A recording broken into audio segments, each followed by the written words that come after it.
ना पूछो कि मेरी मंजिल कहाँ है, अभी तो सफर का इरादा किया है।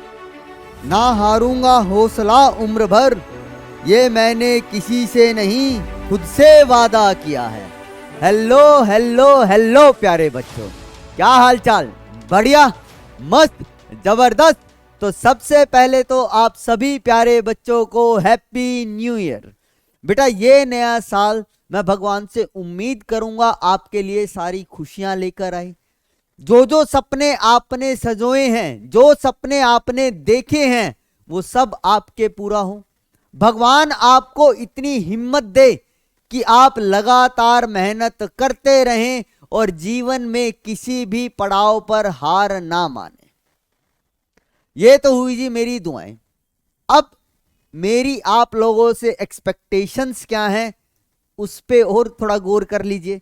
मेरा पहली एक्सपेक्टेशन तो मेरी यही है आपसे कि देखिए, मैं अपने सभी बच्चों को यही कहता हूं, जिनको भी मैं पढ़ाता हूं या जो मेरे भी कांटेक्ट में हैं, मैं उनको सबको यही कहता हूं, बेटा सबसे पहले तो आप लोगों को एक अच्छा इंसान बनना है।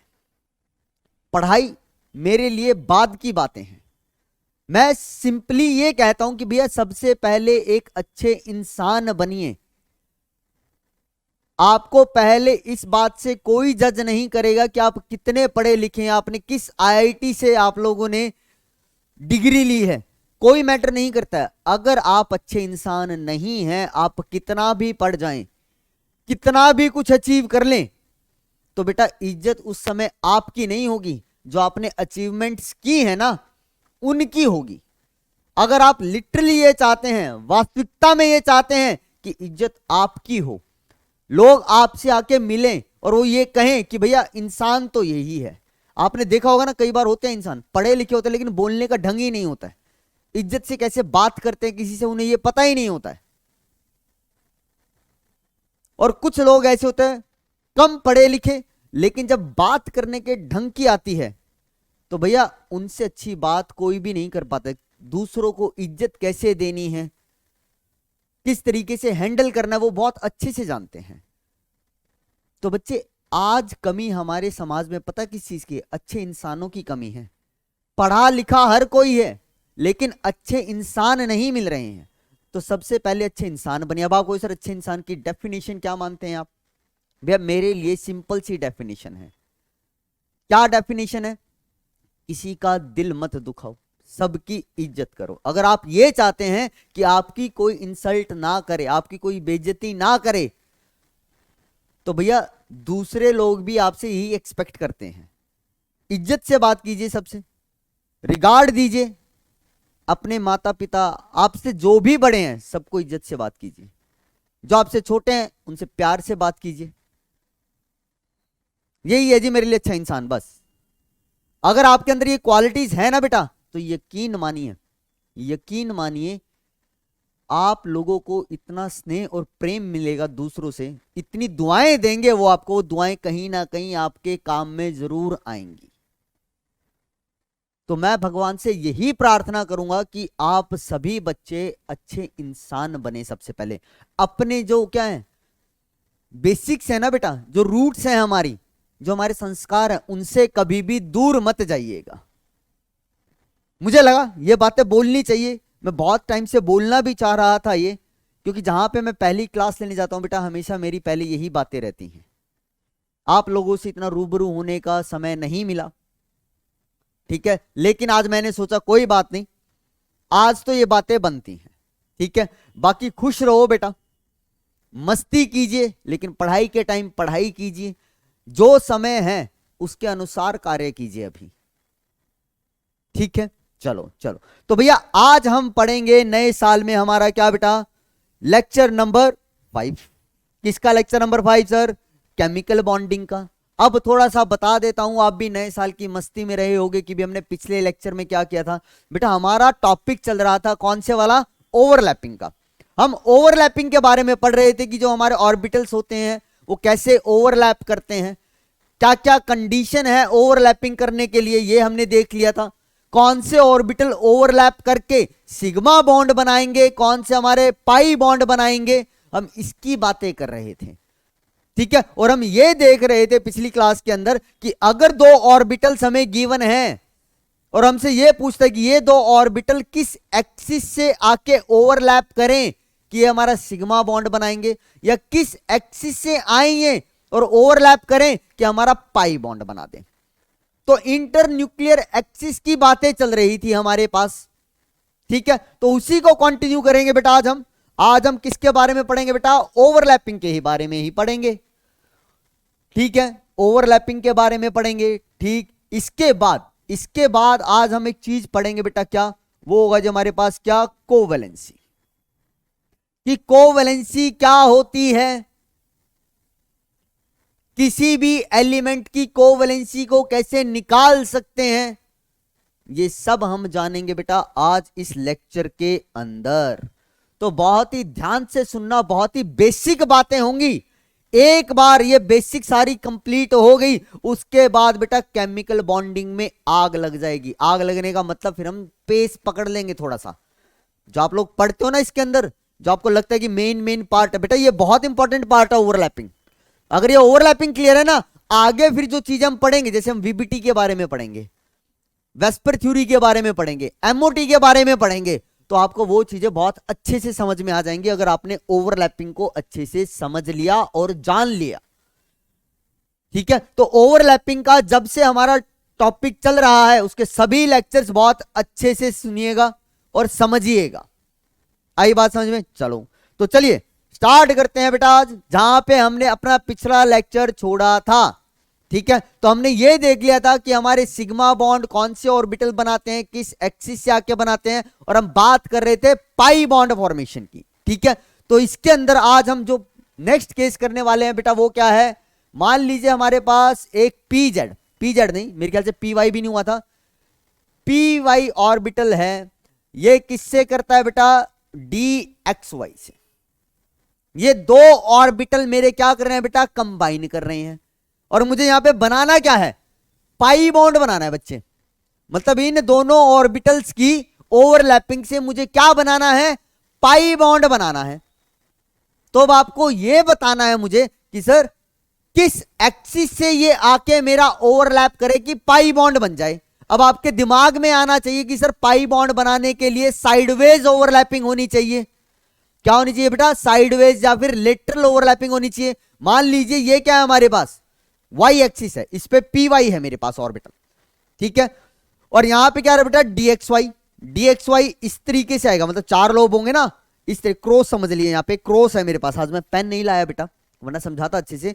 ये वाई एक्सिस है और यहां पे क्या है बेटा मेरे पास? डीएक्सवाई, ऐसे क्रॉस है।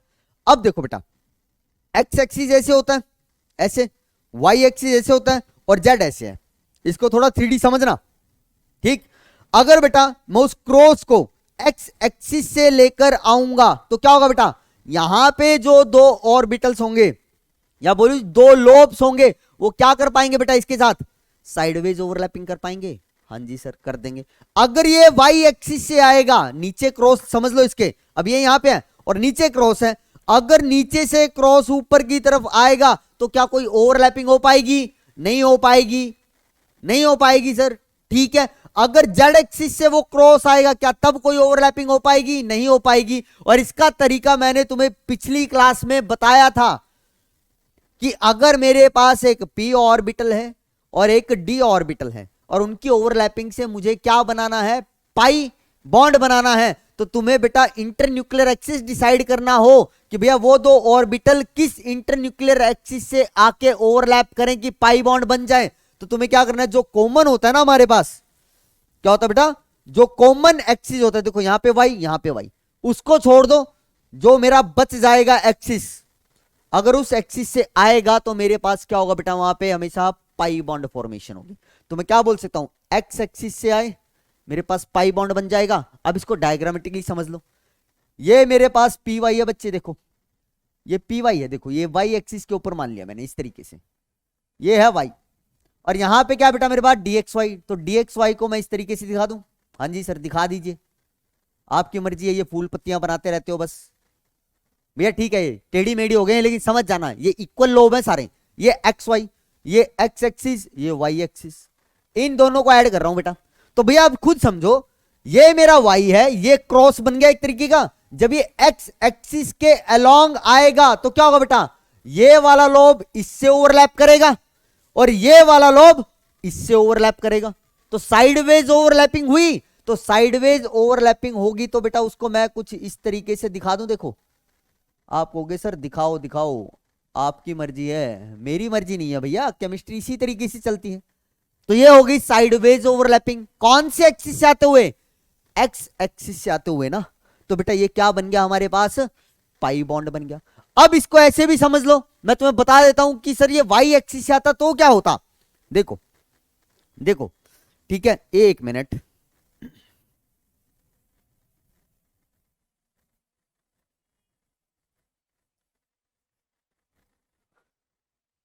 हाँ जी देखिए बेटा, देखिए क्या कहना चाह रहा हूं कि अगर ये क्रॉस मेरा इसके नीचे आ जाए, वाई एक्सिस तो क्या बेटा ये वाला है ना, अगर मान लो वाई एक्सिस पे ये इस तरीके से आता, ये नीचे बना दिया देखो मैंने इस तरीके छोटा सा। अब एक बात बताओ बेटा, वाई एक्सिस के अलोंग जाके अगर इससे ओवरलैप करने की सोचता तो क्या हो रहा है, ये वाला जो लॉब है पी वाई का, ये कहां पे आके मिलता, इस सेंटर पे आके मिलता ना भैया, ये इनसे ओवरलैपिंग थोड़ी ना कर पा रहा है। ठीक है, तो इसीलिए वाई एक्सिस पे भी नहीं होगा। जेड एक्सिस पे कैसे होता है, इस क्रॉस को उठा के ऐसे लेके आ रहा हूं तो क्या होता बेटा, दोनों के नोड मिलते हैं और क्या होता बेटा, ये वाले लोब कहां पे आते हैं, एक इधर साइड में, एक इधर, एक इधर, एक इधर। आई थिंक समझ पा रहे होगे इस बात को। तो याद क्या रखना है कि भैया एक अगर मेरे पास क्या हो, पी ऑर्बिटल हो, एक क्या हो बेटा मेरे पास डी ऑर्बिटल हो, तो वहां पे हमें डिसाइड करना हो इंटरन्यूक्लियर एक्सिस का। जब पाई बॉन्ड फॉर्मेशन होती है तो कॉमन वाली को छोड़ के जो दूसरा एक्सिस होता है ना, वो मेरा इंटरन्यूक्लियर एक्सिस का काम करेगा।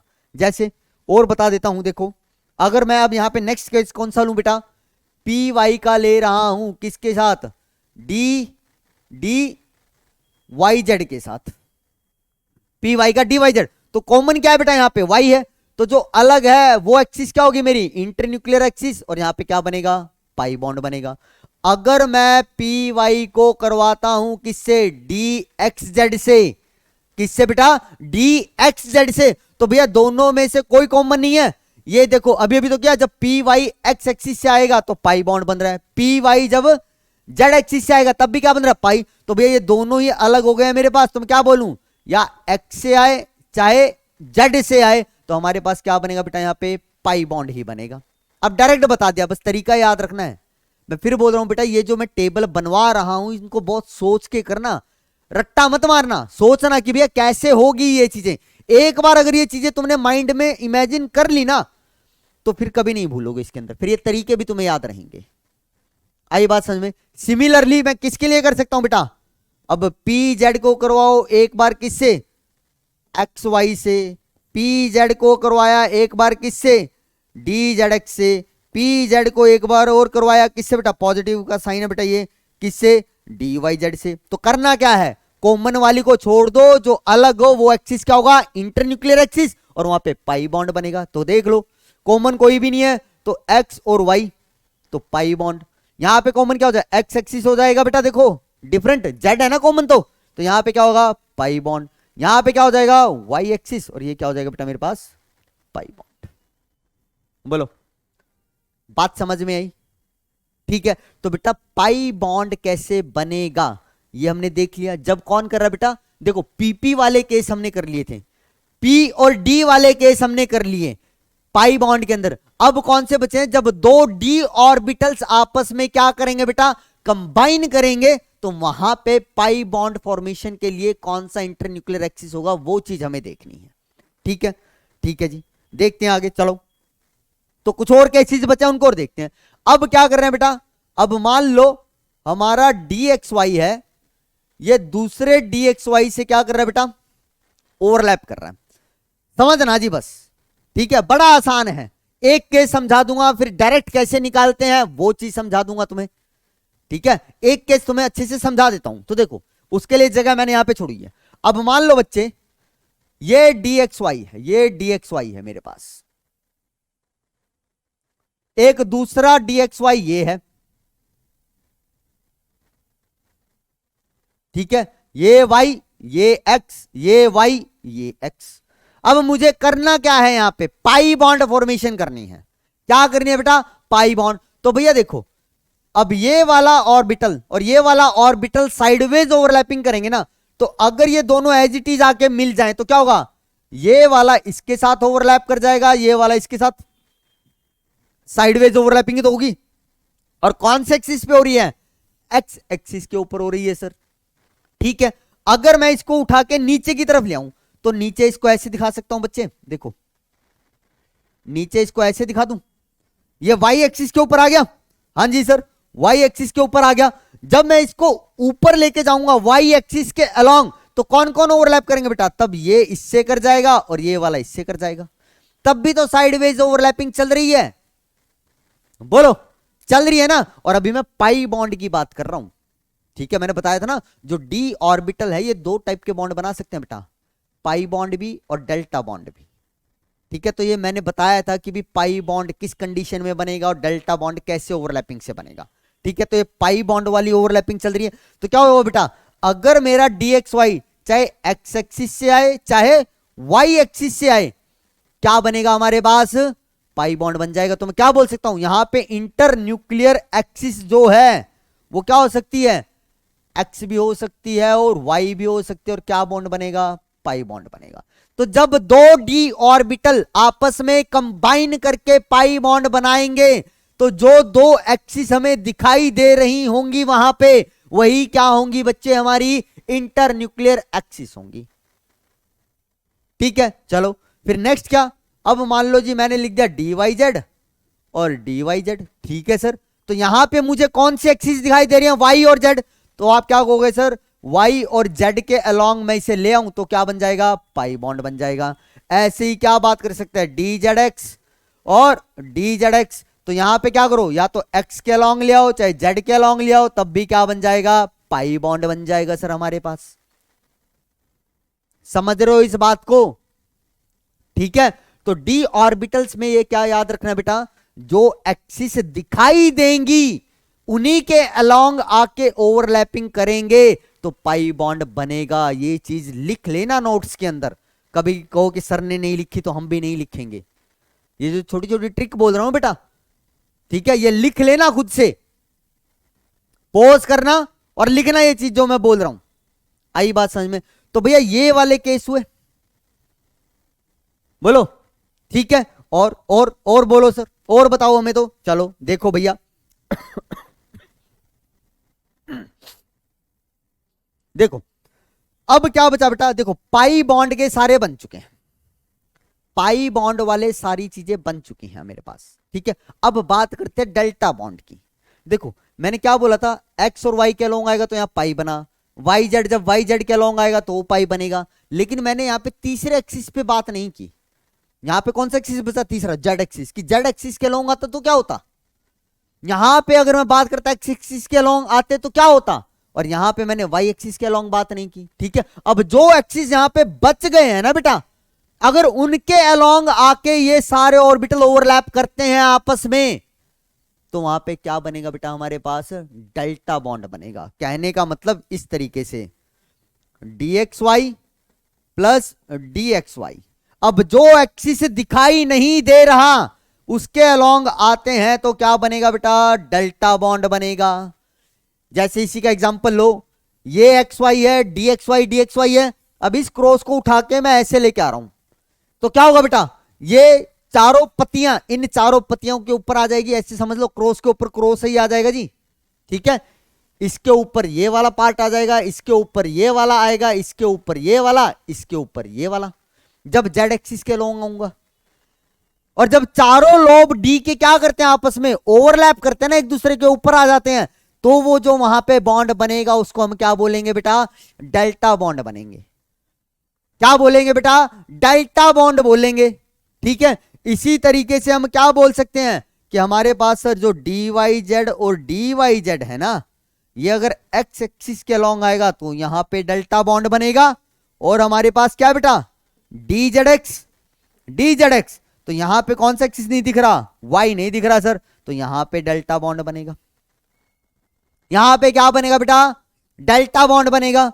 अब एक और ले लो, एक और है जी मेरे पास, D X square minus Y square plus dx² minus y²।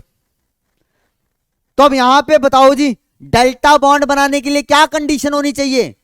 अब वही लगेगा जो यहां पे लगा, देखो यहां पे डेल्टा बॉन्ड है, तो डेल्टा बॉन्ड के लिए क्या बोल रहा हूं कि जो एक्सिस नहीं दिखाई देता, अगर उसके अलोंग हमारे पास आएगा, एक्सिस आगे करेंगे तो हमारे पास क्या होगा बेटा? डेल्टा। सर सर ये स्क्रीन बंद कर दीजिए प्लीज।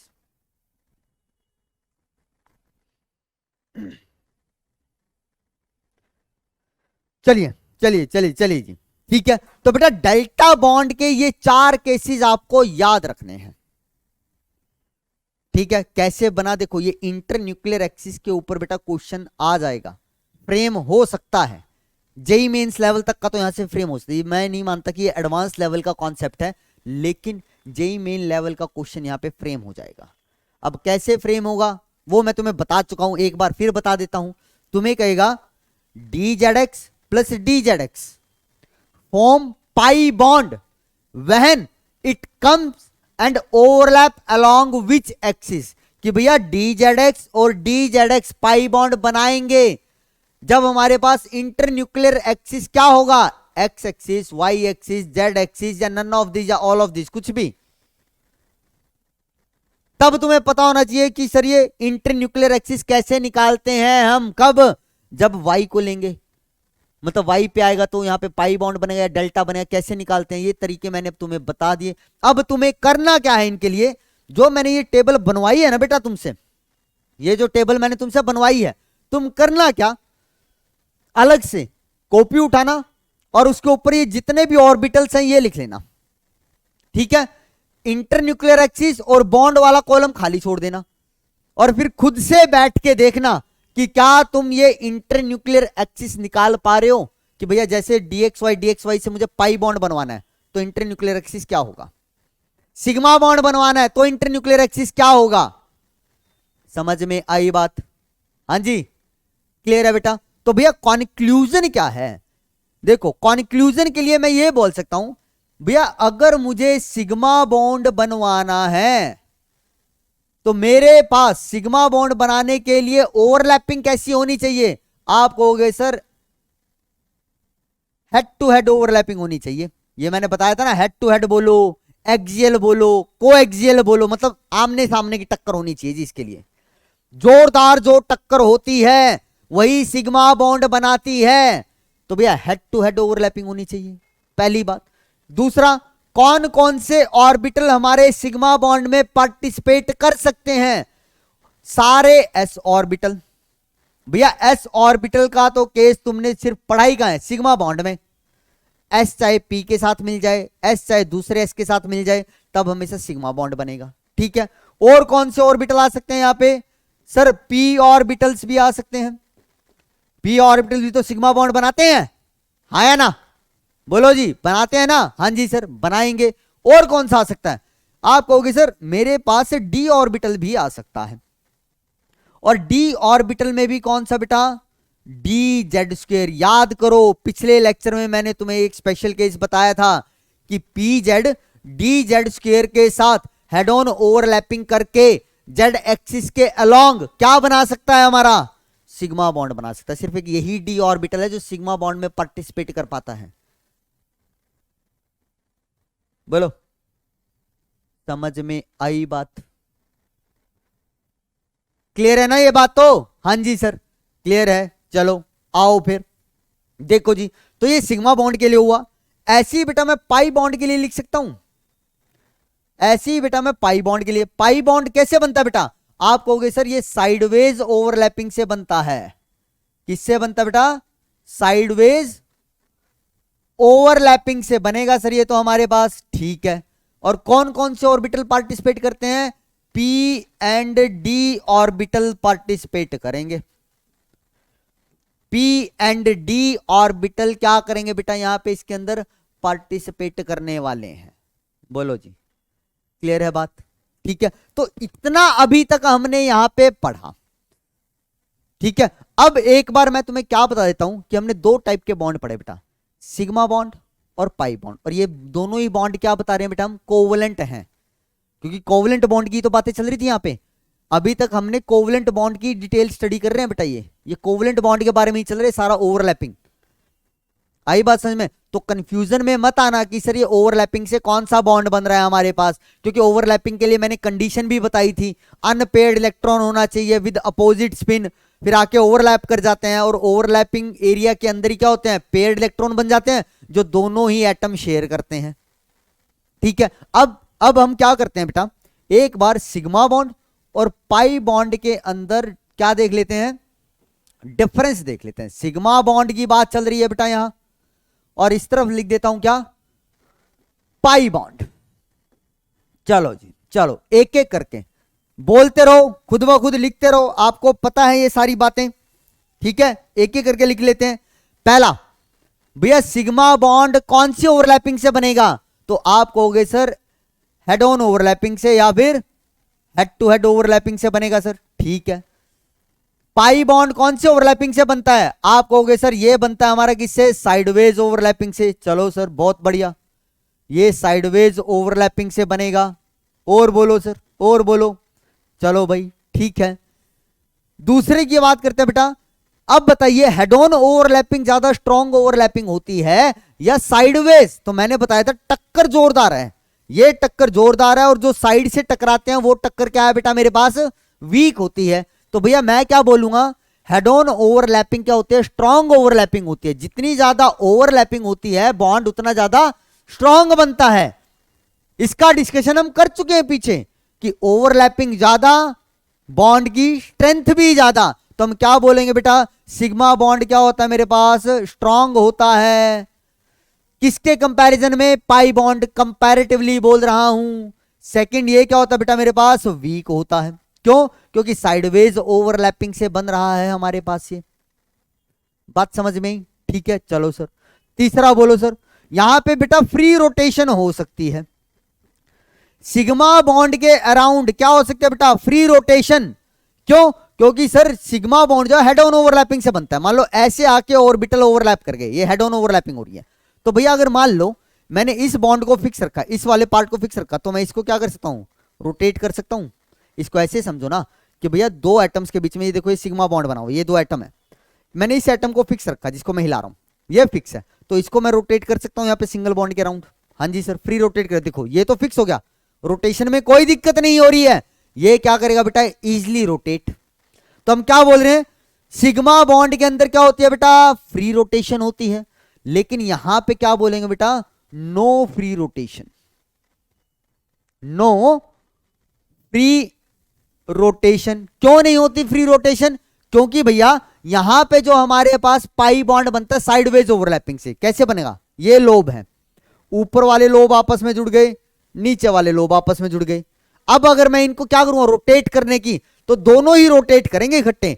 अगर एक को मैं कहूं कि रोटेट नहीं करना और दूसरे को रोटेट करवाना चाहूंगा तो बॉन्ड ही टूट जाएगा ये तो, क्योंकि भैया ऊपर से बांध दिया मैंने हाथ को और नीचे से ही बांध दिया, समझ रहे हो। तो भैया अब रोटेशन यहां पे क्या हो गया, रिस्ट्रिक्ट हो गई है, अब ये रोटेट नहीं कर पाएंगे फ्रीली।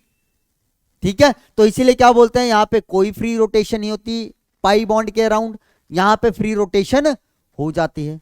और क्या बोल सकते हैं सर, और क्या बोल सकते हैं, जो हमारा एस, अब ये तो देखो मैंने बता दिया सिग्मा बॉन्ड में कौन सा ऑर्बिटल पार्टिसिपेट करेंगे, पाई में कौन से करेंगे, ये पीछे हम देख चुके हैं, ये पीछे हम क्या कर चुके हैं बेटा, देख चुके हैं। और किसी भी एटम में या बोलूं किसी भी मॉलिक्यूल में सबसे पहले बनने वाला बॉन्ड कौन सा होता है बेटा, सिग्मा बॉन्ड होता है। ये क्या करेगा बेटा, पहला बॉन्ड होगा जी, ये तो फर्स्ट, या फिर बोलूं, या फिर क्या बोल सकता हूं बेटा, क्या बोल सकता हूं, कैन एग्जिस्ट इंडिपेंडेंटली। क्या मतलब है अभी बताता हूं।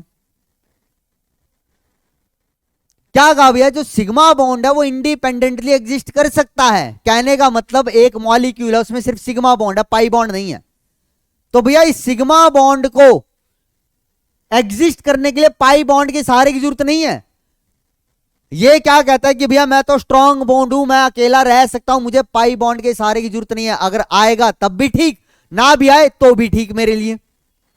तो ये कहानी चल रही है जी। तो मॉलिक्यूल के अंदर खाली सिग्मा बॉन्ड हो सकता है, लेकिन यहां पे नहीं होगा जी, तो यहां पे क्या बोलेंगे, कांट एग्जिस्ट इंडिपेंडेंटली। कहने का मतलब बच्चे कि भैया जो हमारा पाई बॉन्ड है ना, किसी भी मॉलिक्यूल में सिर्फ पाई पाई बॉन्ड नहीं होते, वहां सिग्मा बॉन्ड होंगी। क्यों? क्योंकि पहला बॉन्ड बनता ही कहां पे है, एटम्स के बीच में सिग्मा बनता है, उसके बाद पाई बॉन्ड बनता है। तो सिग्मा बॉन्ड की प्रेजेंस होगी तब क्या होगा बेटा, मॉलिक्यूल बनेगा। और ये देखो मैंने तुम्हें बताया भी था कि सिग्मा बॉन्ड क्या होता है, स्ट्रांग बॉन्ड होता है। और फिर मैंने इसका एग्जांपल दिया कि किसी भी रिश्ते की शुरुआत करने के लिए विश्वास सबसे ज्यादा जरूरी होता है जी, नींव मजबूत होनी चाहिए। तो हर एक एटम मॉलिक्यूल बनाने जब जाता है तो वो किससे शुरुआत करता है, स्ट्रांग बॉन्ड से करता है जी, ताकि उनका रिलेशन क्या रहे, स्ट्रांग रहे। उसके बाद तो क्या करता है जी, ठीक है जी, ये पाई बॉन्ड आ जाता है कि भैया थोड़ी सी स्ट्रेंथ और मिल जाए। लेकिन जब मैं इंडिविजुअली कंपेयर करता हूं तो सिग्मा बॉन्ड स्ट्रांग है, ये वीक है। पहले सिग्मा बॉन्ड बनता है, उसके बाद वहां पे पाई बॉन्ड आता है। तो मतलब पाई बॉन्ड इंडिपेंडेंटली एग्जिस्ट नहीं कर सकता मेरा, कि कोई ऐसा मॉलिक्यूल नहीं है हमारे पास यूनिवर्स के अंदर जहां पे सिर्फ सारे के सारे पाई बॉन्ड प्रेजेंट हो, ऐसा कहीं पे भी नहीं है जी, ठीक है। लेकिन ऐसे बहुत से मॉलिक्यूल हैं हमारे पास जहां पे सारे के सारे क्या हो, सिर्फ सिग्मा बॉन्ड है, पाई बॉन्ड है ही नहीं जी हमारे पास। बहुत एग्जांपल है, टाइम के साथ मैं तुम्हें बताता भी चलूंगा वो चीजें, वरना एक आधा एग्जांपल बोलूं भी तो जैसे मान लो अमोनिया है, वाटर है, ठीक है, मीथेन है, एटसेट्रा। यहां पे सारे के सारे क्या बेटा, सिग्मा बॉन्ड है। क्या है बेटा, सिग्मा बॉन्ड है। और यहां पे देखो जैसे SO2 बोला, SO3 बोला, CO2 बोला, एटसेट्रा। यहां पे क्या है, sigma bond plus pi bond है। ऐसा मत कहना कि सर यहां पे सिर्फ और सिर्फ पाई बॉन्ड है, एकदम गलत है। इन मॉलिक्यूल में क्या बेटा, सिग्मा प्लस पाई बॉन्ड है। क्योंकि थोड़े टाइम के बाद ना तुम इस चीज को यही पढ़ने लग जाते हो कि हाँ पाई बॉन्ड के नीचे लिखवाया है, तो इसका मतलब सर यहां पे सिर्फ पाई बॉन्ड प्रेजेंट है। भैया मैंने ऐसा नहीं बोला, मैंने क्या बोला, यहां पे सिग्मा प्लस पाई है, यहां पे क्या है, ओनली सिग्मा। इन मॉलिक्यूल के अंदर क्या है, only sigma bond, no pi bond. आई बात समझ में? तो भैया ये डिफरेंस था हमारे पास किसके अंदर, सिग्मा बॉन्ड के अंदर और पाई बॉन्ड के अंदर। बोलो क्लियर हुई बातें? ठीक है, समझ में आ गई ना? देख लीजिए, अच्छे से देख लीजिए। चलो जी आगे बढ़ते हैं, आगे बढ़ते हैं। अब हम क्या करेंगे, अब हम क्या, अब हम बढ़ रहे हैं बेटा किसके ऊपर, अब आपको ना मैं दो चीजें बताने वाला हूं, ठीक है। इलेक्ट्रोवैलेंसी क्या होती है और कोवैलेंसी क्या होती है, इसके ऊपर क्वेश्चन अच्छा बनता है, ठीक है। लेकिन ओवरलैपिंग वाला जो फंडा था ना, उसको मैं थोड़ा सा और एक्सप्लेन करता हूं, एक बार तुम्हें रिकॉल भी हो जाएगा। क्योंकि ये इसके बाद जो हम कोवैलेंसी वगैरह करेंगे ना, उसके ऊपर क्वेश्चंस फ्रेम होते हैं, ठीक है। क्वेश्चन क्या होंगे वो मैं तुम्हें बताऊंगा। लेकिन अभी देखो ओवरलैपिंग के अंदर बेटा तुमने क्या पढ़ा, ठीक है। ओवरलैपिंग के अंदर सर हमने ये पढ़ा, मतलब आप लोगों ने ये पढ़ाया हमें कि भैया सिर्फ वही ऑर्बिटल्स ओवरलैप करते हैं जिनके अंदर अनपेयर्ड इलेक्ट्रॉन प्रेजेंट होते हैं। और कौन से ऑर्बिटल होते हैं बेटा, वैलेंस शेल के, ठीक है। क्या लिखता हूं, only valence shell orbitals having क्या, having unpaired electron can overlap and form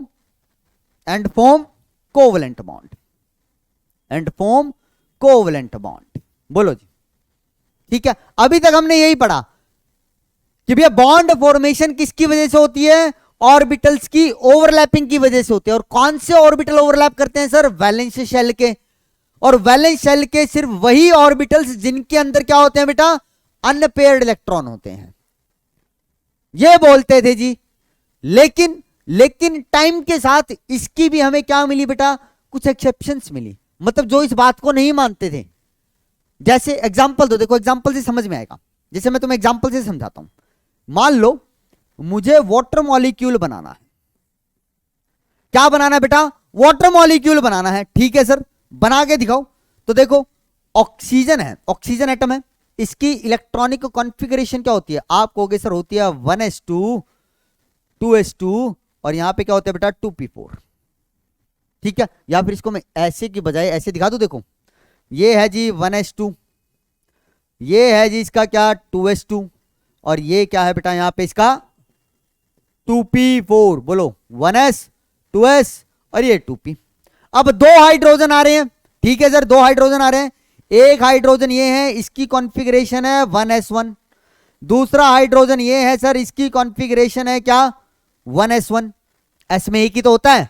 अब ये वाटर बनाना है, ठीक है, तो वाटर बनाने के लिए अब होगी क्या ओवरलैपिंग होगी। क्या होगी बेटा ओवरलैपिंग होगी। और कैसे ओवरलैपिंग होगी, देखो ये इसकी वैलेंस शेल है, ये इसकी वैलेंस शेल है किसकी ऑक्सीजन की। तुमने देखा इसकी वैलेंस शेल के अंदर ऐसे ऑर्बिटल हैं जिनके अंदर अनपेड इलेक्ट्रॉन है। कितने अनपेड इलेक्ट्रॉन है, दो अनपेड इलेक्ट्रॉन है सर।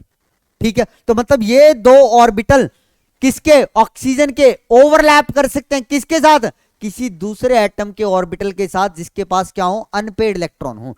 तो भैया होगा क्या, ये वाला 1s इसके इस वाले ऑर्बिटल से ओवरलैप कर जाएगा और इसका 1s इसके दूसरे ऑर्बिटल से ओवरलैप कर जाएगा। तो ऑर्बिटल्स की किसकी ओवरलैपिंग हो रही है, ये s और ये p। और कैसी ओवरलैपिंग होगी बेटा, हमेशा हेड टू हेड होगी, क्योंकि पहले तो सिग्मा बॉन्ड बनाना है जी, पहले तो क्या बनाना है सिग्मा बॉन्ड। और आपको पता है s और p orbital head to head overlapping करके सिग्मा बॉन्ड बना सकते हैं। तो यहां पे sp ओवरलैपिंग, यहां पे भी sp ओवरलैपिंग। तो जैसी sp ओवरलैपिंग होती है मेरे पास क्या बनते हैं बेटा, ऑक्सीजन और हाइड्रोजन के बीच में बॉन्ड बन जाता है। और उसको देखो हम सिंगल लाइन से ही तो दिखाते हैं, तो ये सिग्मा बॉन्ड ही तो है, तो sp ओवरलैपिंग हो गई। तो इस वाली डेफिनेशन की बात समझ में आई। ये क्या कहना चाह रहा था कि वही एटम्स के ऑर्बिटल ओवरलैप करेंगे जिनके अंदर क्या हो अनपेयर्ड इलेक्ट्रॉन हो। ठीक है, अब ये मत कहना सर आपने तो ये भी कहा था उनकी क्या होनी चाहिए स्पिन अपोजिट। तो भैया इनमें से कोई ना कोई अपनी स्पिन अपोजिट करेगा, ऑक्सीजन कर ले चाहे हाइड्रोजन कर ले। ऑब्वियस सी बात है जी, पेयरिंग होने वाली इलेक्ट्रॉन होगी तो किसी ना किसी एक को तो क्या करनी पड़ेगी, अपनी स्पिन अपोजिट करनी पड़ेगी, वो तो अंडरस्टूड है। ठीक है, तो भैया लेकिन ओवरलैपिंग बता रहा हूं मैं, ओवरलैपिंग होगी और ये चीज बन तो गई। ऐसी बहुत सारे मॉलिक्यूल क्या किया बेटा ओवरलैपिंग ने डिफाइन कर दिए कि देखो भैया यहां पे ओवरलैपिंग हो रही क्योंकि यहां पे अनपेड इलेक्ट्रॉन प्रेजेंट थे इसकी वैलेंस शेल के ऑर्बिटल में। ये वाले एटम के पास भी क्या थे, वैलेंस शेल के ऑर्बिटल्स के अंदर अनपेड इलेक्ट्रॉन, इनके ऑर्बिटल ओवरलैप कर गए और ये चीज बना दी।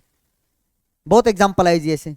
लेकिन जो एग्जांपल इनके रास्ते में रोड़ा बन गए वो क्या हुआ, जैसे मान लो जी बेरिलियम की बात करता हूं, बेरिलियम की कॉन्फ़िगरेशन मुझे बताइए जी। आप कहोगे सर 1s2 और यहां पे कौन आया बेटा 2s2। बहुत बढ़िया सर। भैया इसकी वैलेंस शेल कौन सी होती है, यही तो होती है सेकंड। वैलेंस शेल के अंदर एक ही ऑर्बिटल था और उसके अंदर सारे के सारे पेयर्ड इलेक्ट्रॉन, दो पेयर्ड इलेक्ट्रॉन ही है जी। तो भैया ओवरलैपिंग कॉन्सेप्ट के अकॉर्डिंग तो क्या होना चाहिए था, बेरिलियम को कोई कंपाउंड बनाना ही नहीं चाहिए। क्यों नहीं बनाना चाहिए, क्योंकि सर यहां पे तो कोई इसके अंदर क्या नहीं है अनपेड इलेक्ट्रॉन ही नहीं है। लेकिन बेरिलियम के हमें क्या मिलते हैं बेटा, कंपाउंड मिलते हैं। क्या मिलते हैं बेटा वहां पे उसके बेरिलियम के हमें, अच्छा मैंने सही बनाया, नहीं नहीं नहीं 1s2 सॉरी बेरिलियम का लिया मैंने, किसका लिया, हाँ ठीक है। तो बेरिलियम के तो क्या नहीं मिलने चाहिए बेटा, मिलने ही नहीं चाहिए। लेकिन आप पढ़ते हो ना बेटा कंपाउंड, बेरिलियम तो बनाता है, क्या बनाता है सर BeCl2 बनाता है सर, बेरिलियम का कंपाउंड है। देखो बेरिलियम का कंपाउंड पढ़ते हो ना, BeH2 बनाता है सर, BeH2 भी बनाता है सर। तो भैया ये कंपाउंड कैसे बन गई, ये तो बनने ही नहीं चाहिए, क्योंकि ओवरलैपिंग तो ये कहती है कि जी अनपेड इलेक्ट्रॉन होने चाहिए वैलेंस शेल के ऑर्बिटल में। तो यहां पे तो कोई अनपेड इलेक्ट्रॉन है ही नहीं, तो नो अनपेयर्ड इलेक्ट्रॉन्स, कोई अनपेड इलेक्ट्रॉन नहीं, देयरफॉर नो ओवरलैपिंग। कोई ओवरलैपिंग नहीं होगी तो कोई बॉन्ड नहीं बनेगा, बॉन्ड नहीं बनेगा तो भैया ये कोई मॉलिक्यूल ही नहीं बनाएगा। तो फिर साइंटिस्ट कहते हैं जी ओवरलैपिंग के केस में कुछ ना कुछ गड़बड़ है, गड़बड़ है, वहां पे हमें कुछ ना कुछ करेक्ट करना पड़ेगा। मतलब कॉन्सेप्ट सही है लेकिन कुछ ना कुछ वहां पे मिस्टेक हो रही है। फिर क्या मिस्टेक हुई बेटा, वो क्या बोला गया, देखो ओवरलैपिंग को फिर हमने क्या किया रीडिफाइन किया, हमने क्या किया रीडिफाइन किया। और वो रीडिफाइन करके हमने क्या बोला बेटा, क्या बोला, देखो इस तरीके से बोला, क्या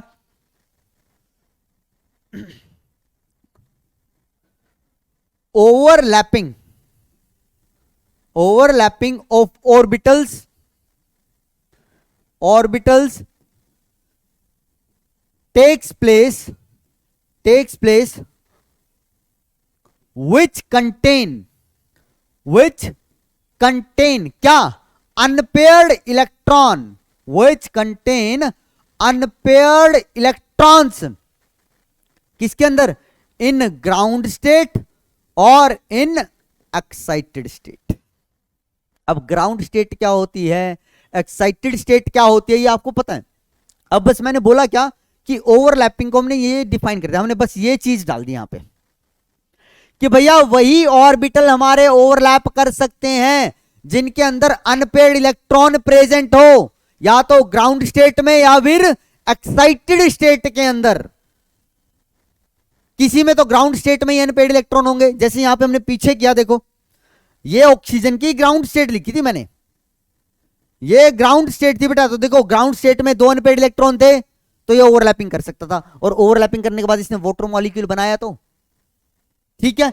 अब मैं क्या बोल रहा हूं बेटा कि भैया जरूरी नहीं है किसी एटम के अंदर ग्राउंड स्टेट में अनपेयर्ड इलेक्ट्रॉन हो, वहां पे हमें एक्साइटेड स्टेट में क्या करने पड़ेंगे, पहले उसको लेके जाना पड़ेगा, तब अनपेयर्ड इलेक्ट्रॉन बनेंगे, और तब क्या होगी हमारे पास, वहां पे ओवरलैपिंग होगी और मॉलिक्यूल बनेगा। अब इसको हम डिफाइन कैसे करें सर, समझे कैसे? बेरिलियम के एग्जांपल से ही समझिए ना आप। कैसे समझोगे? देखो मैं बताता हूं बच्चा कैसे समझना है आपको। देखो भैया अगर हम बेरिलियम की क्या देखें, ग्राउंड स्टेट देखते हैं तो क्या होगी, आप कहोगे सर 1s2 और ये 2s2, ये ग्राउंड स्टेट है। लेकिन अगर मैं इस बेरिलियम की क्या लिखूं बेटा, एक्साइटेड स्टेट 1 लिखूं। एक्साइटेड स्टेट 1 का मतलब क्या है, पहली बार हम क्या कर रहे हैं बेटा, इसको एनर्जी देंगे।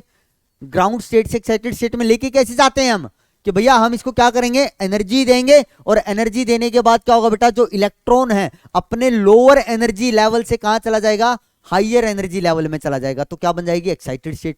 तो भैया हमने जैसे इसको एनर्जी दी तो भैया ये 1s2 तो एज इट इज रहा, ये 2s2 का एक इलेक्ट्रॉन निकल के कहां चला गया, 2p में चला गया, क्योंकि भैया यहां पे क्या है, सेकंड शेल के अंदर 2p भी तो प्रेजेंट होगी।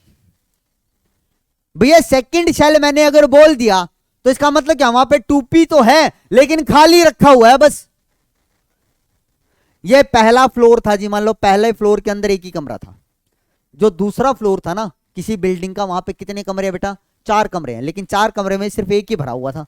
तो इसका मतलब ये थोड़ा ना वहां पे वो 3 कमरे हैं, नहीं होंगे भैया, बस यूज नहीं हो रही थी हमारे पास, एक कमरे से काम चल गया। लेकिन जब हमने एनर्जी दी तो इस कमरे के अंदर ये जो 2 इलेक्ट्रॉन रह रहे थे इनके अंदर झगड़ा हुआ, और ये इनमें से एक इलेक्ट्रॉन क्या करता है, किसी एक खाली कमरे में चला गया यहां पे। अब बच्चों के दिमाग में क्या आता है क्वेश्चन, ये आता है कि सर और एनर्जी दो, ये 1s वाला इलेक्ट्रॉन भी तो यहां पे चला जाएगा। नहीं भैया ऐसा नहीं होगा, एक्साइटेशन का भी एक रूल होता है। रूल क्या होता है, क्या रूल होता है बेटा एक्साइटेशन का, एक्साइटेड स्टेट बनाने का एक ही रूल है, और ये हमेशा याद रखना। क्या रूल है sir, same shell electron can excite easily. Same shell के अंदर ही इलेक्ट्रॉन क्या कर सकते हैं बेटा, एक्साइटेशन में जा सकते हैं। कहने का मतलब क्या, जो इलेक्ट्रॉन पहली शेल में है ना, वो पहली शेल के अंदर है, बोलो जो ग्राउंड फ्लोर है या फर्स्ट फ्लोर है मेरा, उसके अंदर जितने कमरे हैं वहीं पे घूम सकते हैं वो। सेकंड फ्लोर पे गए, सेकंड फ्लोर का मतलब सेकंड शेल की बात कर रहा हूं मैं, तो जो इलेक्ट्रॉन होंगे सेकंड फ्लोर पे जितने कमरे होंगे वहीं पे क्या कर सकते हैं, एक्साइट होके घूम सकते हैं। ये नहीं है कि वो एक्साइट होके ऊपर चले गए, नहीं ऐसा नहीं है। सेम के अंदर हो तो देखो क्या हो रहा है, 2s से 2p में ही तो जा रहा है मेरे पास, तो एक ही शेल की तो सब शेल हैं ये। तो ऐसा नहीं करूंगा कि भैया इसको एनर्जी देके यहां पे 2p में ले आऊं, कर सकता हूं लेकिन बहुत ज्यादा एनर्जी देनी पड़ेगी मुझे, हद पार एनर्जी देनी पड़ेगी, इतना आसानी से एक्साइट नहीं कर पाऊंगा इस चीज को। लेकिन हम बोलते क्या है, आसानी से एक्साइटेशन ये वाली चलती है, सेम शेल के अंदर इलेक्ट्रॉन एक्साइट हो जाते हैं मेरे पास आसानी से, थोड़ी सी एनर्जी दो हो गई जी एक्साइट। बात समझ में? ठीक है। तो भैया जैसे ही हमने देखो इसकी एक्साइटेड स्टेट बनाई तो मेरे पास कितने अनपेयर्ड इलेक्ट्रॉन आ गए? आप कहोगे सर 2 अनपेयर्ड इलेक्ट्रॉन आ गए। 2 अनपेयर्ड इलेक्ट्रॉन आने का मतलब क्या हुआ बेरिलियम में कि ये अब 2 एटम से क्या कर सकता है बेटा? ओवरलैप कर सकता है और क्या बना सकता है? 2 बॉन्ड बना सकता है। क्या बना सकता है बेटा? 2 बॉन्ड बना सकता है। समझ में आई बात? तो ओवरलैपिंग के अंदर आपको याद क्या रखना है कि एक्साइटेड स्टेट और ग्राउंड स्टेट के अंदर जितने अनपेयर्ड इलेक्ट्रॉन होते हैं वैलेंस शेल के अंदर वो उतने बॉन्ड बना सकता है। बोलो क्लियर है बात? समझ में आई ये चीज बेटा? हाँ जी सर समझ में आ गई। ठीक, तो भैया ओवरलैपिंग में अगर आपको ये वाली बात समझ में आ गई है, ठीक है, कि भैया एक्साइटेड स्टेट के अंदर भी हमें क्या देखनी होती है सर? ये बॉन्ड देखने होते हैं। ठीक, तो मुझे अब 2 टर्म्स को मैं डिफाइन कर रहा हूं। देखो अब ओवरलैपिंग और इसकी हेल्प से हम कैसे ये पता लगाएंगे कि भैया कोई एलिमेंट कितने कोवलेंट बॉन्ड बना सकता है या नहीं बना सकता। तो देखो एक होती है बेटा मेरे पास क्या, एक टर्म होती है इलेक्ट्रोवैलेंसी। क्या होती है जी? इलेक्ट्रोवैलेंसी को मैं क्या बोल सकता हूं बेटा? Charge on ion. Charge on ion is known as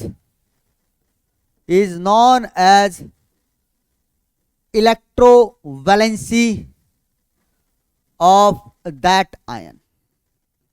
क्या बोला बच्चे मैंने कि भैया एक आयन पे कितना चार्ज है, वो चार्ज क्या बताएगा उसका बेटा? उस आयन की इलेक्ट्रोवैलेंसी बताएगा। ठीक है, एग्जांपल के तौर पे देखो, अगर मैं एग्जांपल लेता हूं बेटा, फॉर एग्जांपल Na लेता हूं, जैसे Na+ और Cl- लिखा। ठीक है, तो भैया इस Na पे चार्ज कितना है? +1 है ना। अब मुझे चार्ज बेटा प्लस माइनस का तो मतलब क्या होता है? अपोजिट नेचर के हैं। इस पे +1 चार्ज है, इस पे -1 चार्ज है। ये तो क्या बता रहा है? इनके चार्ज की अपोजिट नेचर बता रहा है। लेकिन चार्ज की वैल्यू कितना है? मैग्नीट्यूड कितना है? यहां पे मैग्नीट्यूड 1 है सर, यहां पे मैग्नीट्यूड कितना है? 1 है। तो ये जो मैग्नीट्यूड है ना बेटा किसी भी चार्ज के ऊपर, ये क्या बताता है? उसका इलेक्ट्रोवैलेंसी। तो मैं क्या बोलूंगा बेटा? इसकी इलेक्ट्रोवैलेंसी कितनी होगी? आप कहोगे सर 1 होगी। अगर मैं इसकी इलेक्ट्रोवैलेंसी को लिखता हूं तो क्या बोलूंगा बेटा? 1 होगी। चार्ज नहीं लिखना है, जो मैग्नीट्यूड है वो लिखना है।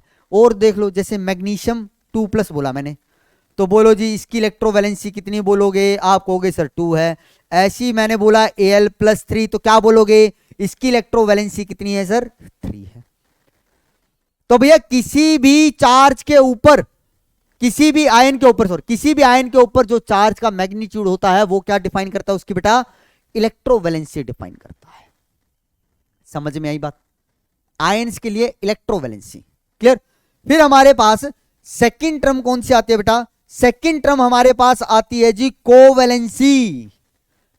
क्या आती है बच्चे? हमारे पास आती है जी कोवैलेंसी। कोवैलेंसी क्या होती है बेटा?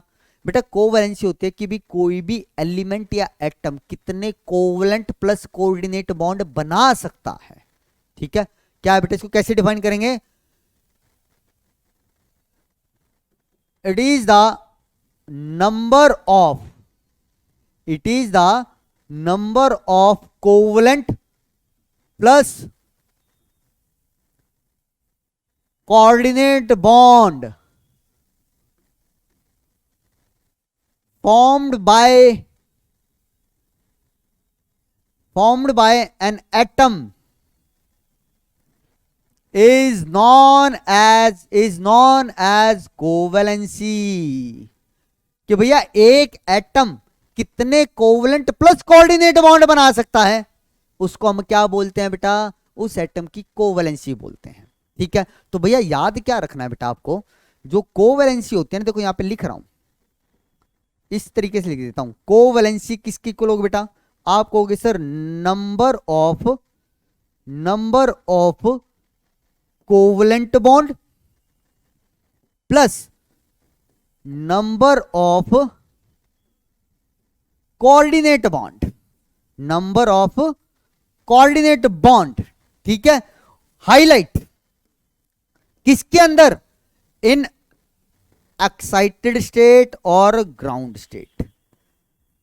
यह इंपॉर्टेंट बात है कि भैया कितने कोवलेंट बॉन्ड बनाएगा एटम प्लस कोऑर्डिनेट बॉन्ड किसके अंदर? एक्साइटेड स्टेट में या फिर ग्राउंड स्टेट के अंदर, वो क्या होती है बेटा, उसकी कोवैलेंसी होती है। वो क्या होती है बेटा, कोवैलेंसी होती है। बोलो, समझ में आई बात? कोवैलेंसी क्या होती है, इलेक्ट्रोवैलेंसी क्या होती है, बोलिए। क्लियर है बेटा ये बात? हाँ जी सर क्लियर है। अब कुछ बच्चों को डाउट आ रहा होगा, सर ये कोऑर्डिनेट बॉन्ड कैसे बनाएगा, कोऑर्डिनेट बॉन्ड को तो डिफाइन कर दो। तो कोऑर्डिनेट बॉन्ड बहुत छोटा सा है जी, देख लो इसी स्लाइड पे खत्म हो जाएगा। भैया कोऑर्डिनेट बॉन्ड क्या होता है? भैया कोऑर्डिनेट बॉन्ड एक टाइप का कोवलेंट बॉन्ड ही है। कोऑर्डिनेट बॉन्ड एक टाइप का क्या है बेटा, कोवलेंट बॉन्ड है। It is a type of covalent bond. मतलब कोऑर्डिनेट बॉन्ड बनने के बाद हम उसे कोवलेंट बॉन्ड की तरह ही कंसीडर करते हैं। ठीक है, क्यों? देखो कोवलेंट बॉन्ड बनता कैसे है। मान लिया मेरे पास एक ए एटम है, एक बी एटम है। इस ए एटम के पास 2 इलेक्ट्रॉन है। ठीक है, इन दोनों एटम्स को क्या करना है बेटा, आपस में बॉन्ड बनाना है। तो भैया केस क्या होता है, केस क्या होता है? देखो अभी कोवलेंट बॉन्ड के रिस्पेक्ट में बता रहा हूं मैं, आयनिक बॉन्ड वाली बातें नहीं कर रहा हूं। ठीक है, आयनिक बॉन्ड को अलग से पढ़ेंगे हम। अभी तो कोवलेंट बॉन्ड बनाना, तो क्या होता है बेटा, कोवलेंट बॉन्ड बनाने का तरीका क्या होता है सर, एक एटम आएगा वो इलेक्ट्रॉन देगा, दूसरा एटम आएगा वो इलेक्ट्रॉन देगा, बराबर की शेयरिंग करेंगे और क्या करेंगे बेटा, बॉन्ड बना लेंगे। ठीक है, अब यहां पे क्या बेटा, ये बी एटम इसको कहता है कि भैया मेरे पास कोई इलेक्ट्रॉन नहीं है, मैं इलेक्ट्रॉन नहीं दे सकता। ये ए कहता है भैया मैं दे दूंगा दोनों इलेक्ट्रॉन, आ जा बस मुझसे रिश्ता बना। रिश्ता बनाना मतलब मुझसे बॉन्ड बना। तो भैया यहां पे एक एटम ए है जो दोनों इलेक्ट्रॉन डोनेट करता है जी। ठीक है, किसके लिए, बॉन्ड बनाने के लिए। तो हमारे पास कुछ ऐसी कंडीशन बन जाती है ए और बी। अब बेटा इलेक्ट्रॉन देने के बाद क्या होता है, दिए किसने, एक एटम ने, लेकिन जब शेयरिंग करने की बात आती है तो ये ए एटम भी इनको शेयर कर रहा होता है और बी एटम भी इक्वली शेयर कर रहे होते हैं। तो ये जो बॉन्ड बना, इस बॉन्ड को हम क्या बोलेंगे बेटा, कोऑर्डिनेट बॉन्ड। क्या बोलेंगे, कोऑर्डिनेट बॉन्ड बोलिए या फिर डेटिव बॉन्ड बोलिए। क्या है बेटा ये, कोऑर्डिनेट बॉन्ड बोलिए या फिर क्या बोल सकते हैं बच्चे, इसको हम डेटिव बॉन्ड बोल सकते हैं। तो कोऑर्डिनेट बॉन्ड कैसे बनता है, जब एक एटम दोनों ही इलेक्ट्रॉन क्या करे बेटा, डोनेट करें, और डोनेशन के बाद दोनों मिलके एटम जो उस बॉन्ड उन इलेक्ट्रॉनों से जुड़ने वाले हैं, दोनों इसकी क्या करेंगे, इक्वल शेयरिंग करेंगे। ठीक है, तो ये क्या है बेटा, मेरे पास कोऑर्डिनेट बॉन्ड है, डेटिव बॉन्ड है। ठीक, और डेटिव बॉन्ड को हम दिखाते किससे, एरो से दिखाते हैं। एरो कैसे बनाना है बेटा, जो इलेक्ट्रॉन डोनेट करेगा वहां से क्या करोगे, एरो स्टार्ट करोगे और जिसकी तरफ इलेक्ट्रॉन जा रहे हैं उसकी तरफ हेड कर दोगे। बोलो क्लियर है बात? हाँ जी क्लियर है ये चीज? हाँ जी सर क्लियर है। तो भैया ये क्या है, डेटिव बॉन्ड की रिप्रेजेंटेशन। अब याद क्या रखना बेटा, यहां पे जिसने इलेक्ट्रॉन डोनेट किए हैं, ये इलेक्ट्रॉन डोनेट कर रहा है ना, तो इलेक्ट्रॉन डोनेटिंग स्पीसीज जो होती है किसके अंदर, कोऑर्डिनेट बॉन्ड में, उसको हम बोलते हैं लुईस बेस। क्या बोलते हैं बेटा, लुईस बेस। और जो इलेक्ट्रॉन एक्सेप्ट कर रहा है यहां पे, उसको हम क्या बोलते हैं बेटा, उसको हम बोलते हैं लुईस एसिड। ये आप लोगों ने पढ़ा होगा बचपन में कि लुईस बेस क्या होते हैं, लुईस एसिड क्या होते हैं। तो लुईस बेस क्या होते हैं बेटा, जो इलेक्ट्रॉन डोनेट कर दें, जो इलेक्ट्रॉन डोनेट कर दे वो होते हैं लुईस बेस। जो इलेक्ट्रॉन एक्सेप्ट कर लें, ए से एक्सेप्ट, ए फॉर एसिड, तो जो इलेक्ट्रॉन एक्सेप्ट कर लें वो क्या होता है बेटा, लुईस एसिड होते हैं। तो अब आप आसानी से बता सकते हो कि कोऑर्डिनेट बॉन्ड किसके बीच में बनता है। तो आप क्या कहोगे कि सर लुईस बेस और लुईस एसिड के बीच में क्या बनेगा बेटा, कोऑर्डिनेट बॉन्ड बनेगा। बोलो समझ में आई बात? हाँ जी क्लियर है। एग्जाम्पल से सुन लो, एग्जाम्पल से सुन लो। मान लो मेरे पास क्या है, अमोनिया है, NH3 है। अमोनिया के पास तुम्हें पता है जी एक लॉन पेयर होता है ऊपर। अमोनिया के पास क्या होता है, एक लॉन पेयर होता है। अगर मान लो मैं इसकी रिएक्शन करवाता हूं H+ से, भैया इसके पास लॉन पेयर रखा हुआ है, क्या है, लॉन पेयर रखा हुआ है, तो ये क्या कर सकता है बेटा, इलेक्ट्रॉन डोनेट कर सकता है।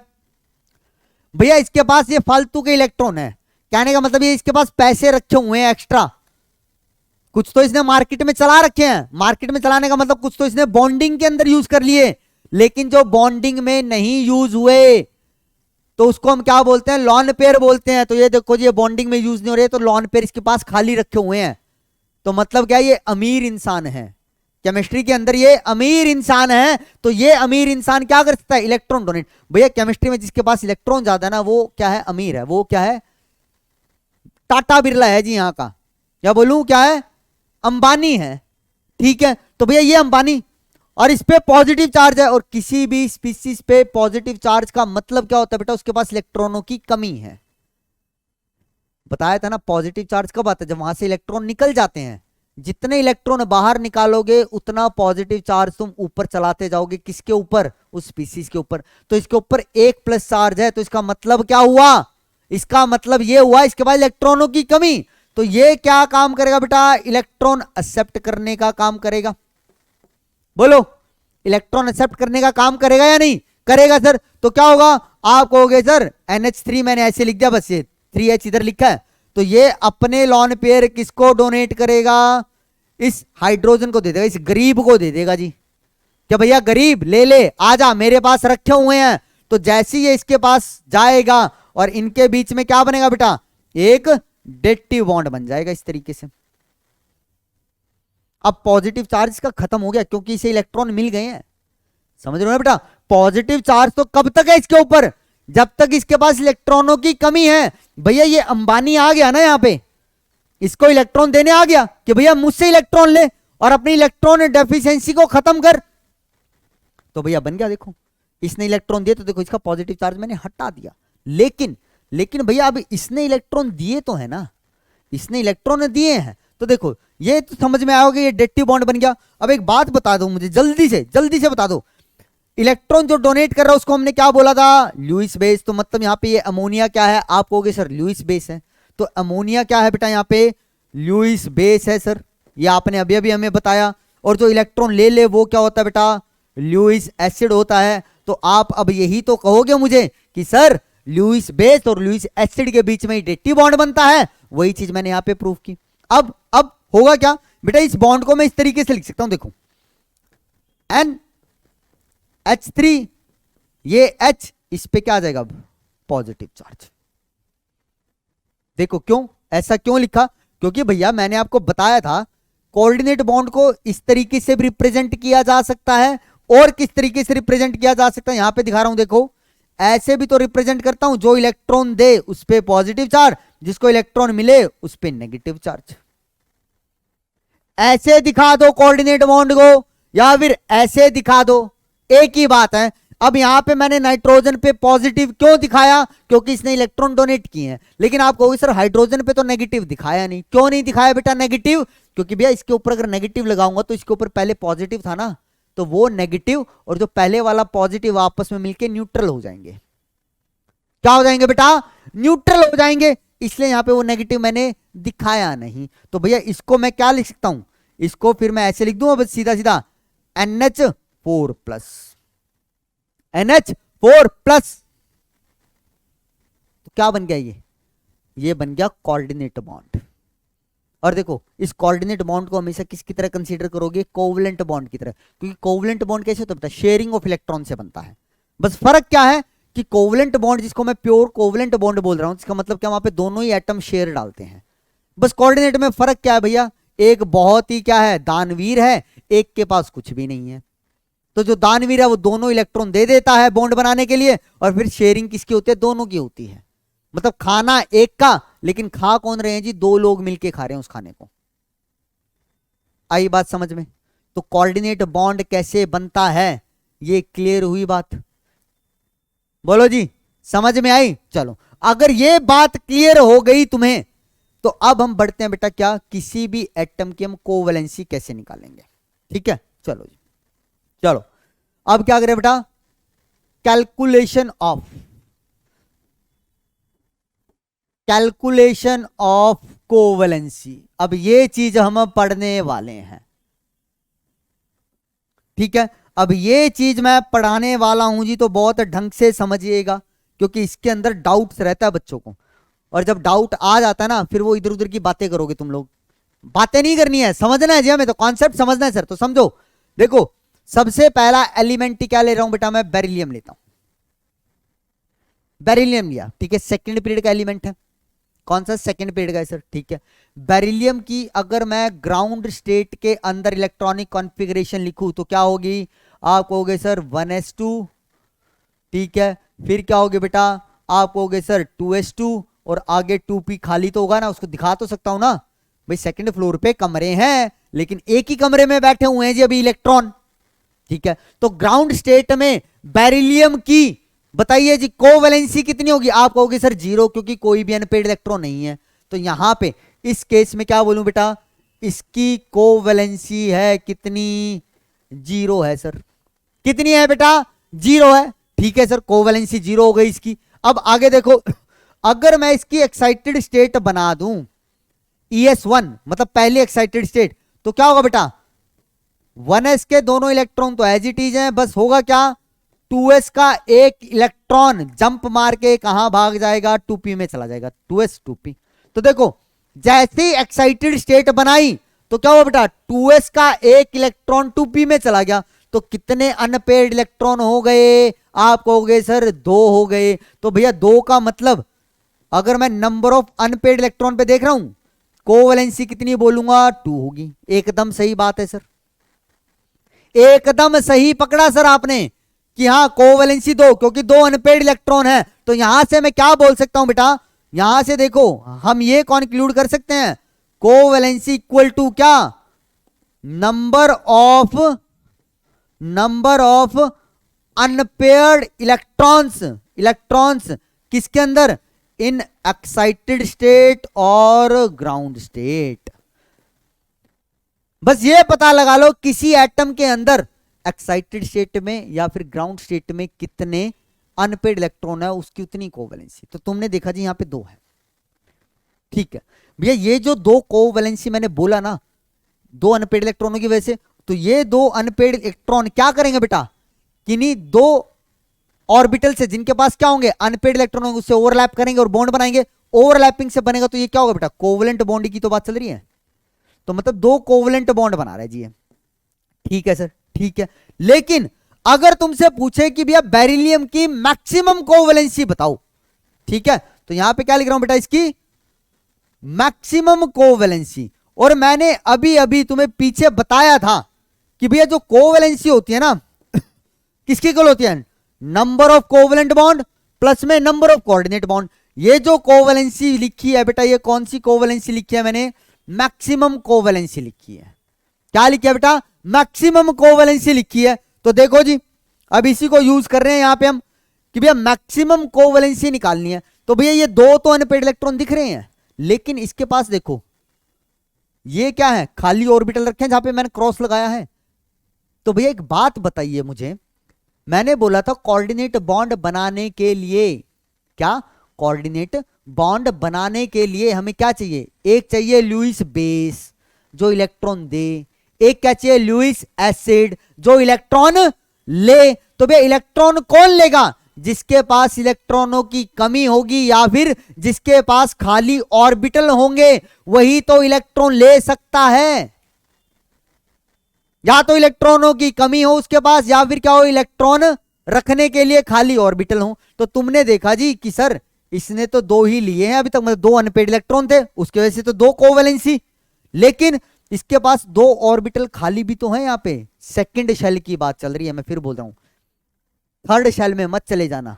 इसके लिए जो वैलेंस शेल है ना बेटा, वैलेंस शेल के अंदर तुम्हें देखना होता है कितने खाली ऑर्बिटल हैं। तो तुमने देखा सर वैलेंस शेल के अंदर यहाँ पे 2 खाली ऑर्बिटल और हैं, तो मतलब ये यहाँ पे क्या कर सकता है बेटा? इलेक्ट्रॉन एक्सेप्ट कर सकता है। कहने का मतलब एक लुईस बेस आएगा, वो अपने इलेक्ट्रॉन यहां दे देगा, दूसरा लुईस बेस आएगा, वो अपने इलेक्ट्रॉन यहां दे देगा। तो ये जो 2 ऑर्बिटल हैं ये कहां पे चले जाएंगे? कोऑर्डिनेट बॉन्ड बनाने में तो चले जाएंगे। तो कोऑर्डिनेट बॉन्ड को मैंने अभी अभी क्या बोला था कि आप कोवलेंट बॉन्ड कंसीडर करते हैं। तो टोटल बताइए कोवलेंट बॉन्ड कितने बने? कितने बने? आप कहोगे सर 4 बने। तो यहां पे इसकी मैक्सिमम कोवेलेंसी 4 है। और इस 4 का डिस्ट्रीब्यूशन कैसे है बेटा? 2 तो सर यहां पे कोवेलेंट बॉन्ड है अगर ढंग से देखा जाए, और 2 क्या है बेटा यहां पे? कोऑर्डिनेट बॉन्ड है। बोलो बच्चे। तो मैक्सिमम कोवेलेंसी बेरिलियम की कितनी? 4, मतलब मैक्सिमम 4 बॉन्ड बना सकता है बेरिलियम। और इस बात को प्रूव भी करेंगे जब हम एस ब्लॉक पढ़ेंगे ना, तो मैं तुम्हें वहां पे वो कंपाउंड बताऊंगा जहां पे बेरिलियम क्या करेगा? 4 बॉन्ड बनाएगा। तो काउंट कर लेना। तो भैया मैं क्या बोल सकता हूं, बेरिलियम की अगर फर्स्ट एक्साइटेड स्टेट में पूछता है तो 2 कोवेलेंट बॉन्ड, लेकिन अगर उसने बोल दिया ना कि what is the maximum covalency of beryllium, तो तुम क्या लिखोगे? 4। अगर उसने बोला कि how many number of covalent bond can beryllium form, तो कितने बोलोगे? 2 कोऑर्डिनेट बॉन्ड। बोले क्यों जी? क्योंकि इसके बाद 2 ऑर्बिटल खाली हैं सर सेम शेल के अंदर ही। जो इसकी वैलेंसी शेल है ना उसके अंदर 2 ऑर्बिटल खाली हैं, तो ये क्या कर सकता है? 2 लुईस बेस से कोऑर्डिनेट बॉन्ड बना सकता है। समझ में आई बात? क्लियर है इतनी चीज? तो बेरिलियम का समझ में आया? ठीक है सर, बेरिलियम का तो हमें समझ में आ गया सर। अब किसका देखें? सॉरी, अब किसका देखें सर? बोरोन का देख लेते हैं। सेकंड पीरियड के एलिमेंट ही ले रहा हूं बेटा अभी। बोरोन का देख लेते हैं। ठीक है सर, बोरोन की इलेक्ट्रॉनिक कॉन्फ़िगरेशन बोलिए बेटा, ग्राउंड स्टेट के अंदर कितनी होती है? आप कहोगे सर 1s2, फिर क्या होती है बेटा? 2s2, और फिर क्या होती है बेटा? 2p1। ये होती है ना 1s2, 2s2 और ये 2p1। कितने अनपेयर्ड इलेक्ट्रॉन हैं? आप कहोगे सर 1। तो क्या कहोगे? बोरोन तो एक ही बॉन्ड बनाता है सर। ठीक है, लेकिन नहीं, अब मैं यहां पे जितनी भी बातें करूंगा ना बेटा वो सारे एक्साइटेड स्टेट में, मतलब मैक्सिमम कोवेलेंसी की बातें करेंगे। किसी करें मैक्सिमम। वैसे लिख देता हूं यहां पे कि ग्राउंड स्टेट में अगर मैं कोवेलेंसी पूछूं आपसे किसकी? बोरोन की, तो आप कहोगे सर 1 आएगी क्योंकि एक अनपेयर्ड इलेक्ट्रॉन है। ठीक है, लेकिन जैसे ही मैंने इसकी एक्साइटेड स्टेट बनाई, क्या बनाई बेटा? एक्साइटेड स्टेट बनाई, तो एक्साइटेड स्टेट बनाते ही इसकी कॉन्फ़िगरेशन में क्या चेंज आएगा? आप कहोगे सर जो एक 2s का इलेक्ट्रॉन था ना वो उठ के कहां चला गया?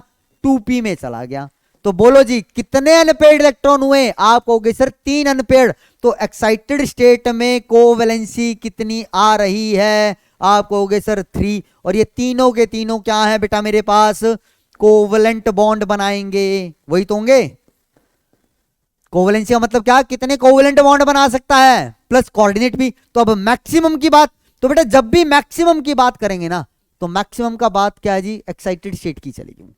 ठीक है, तो बताओ जी मैक्सिमम कोवेलेंसी, इसकी मैक्सिमम कोवेलेंसी कितनी होगी बोरोन की? तो आप कहोगे सर आपने देखा इसकी वैलेंस शेल है सेकंड, और सेकंड शेल के अंदर क्या है बेटा? एक ऑर्बिटल खाली बैठा है सर। तो ये ऑर्बिटल क्या कर सकता है सर?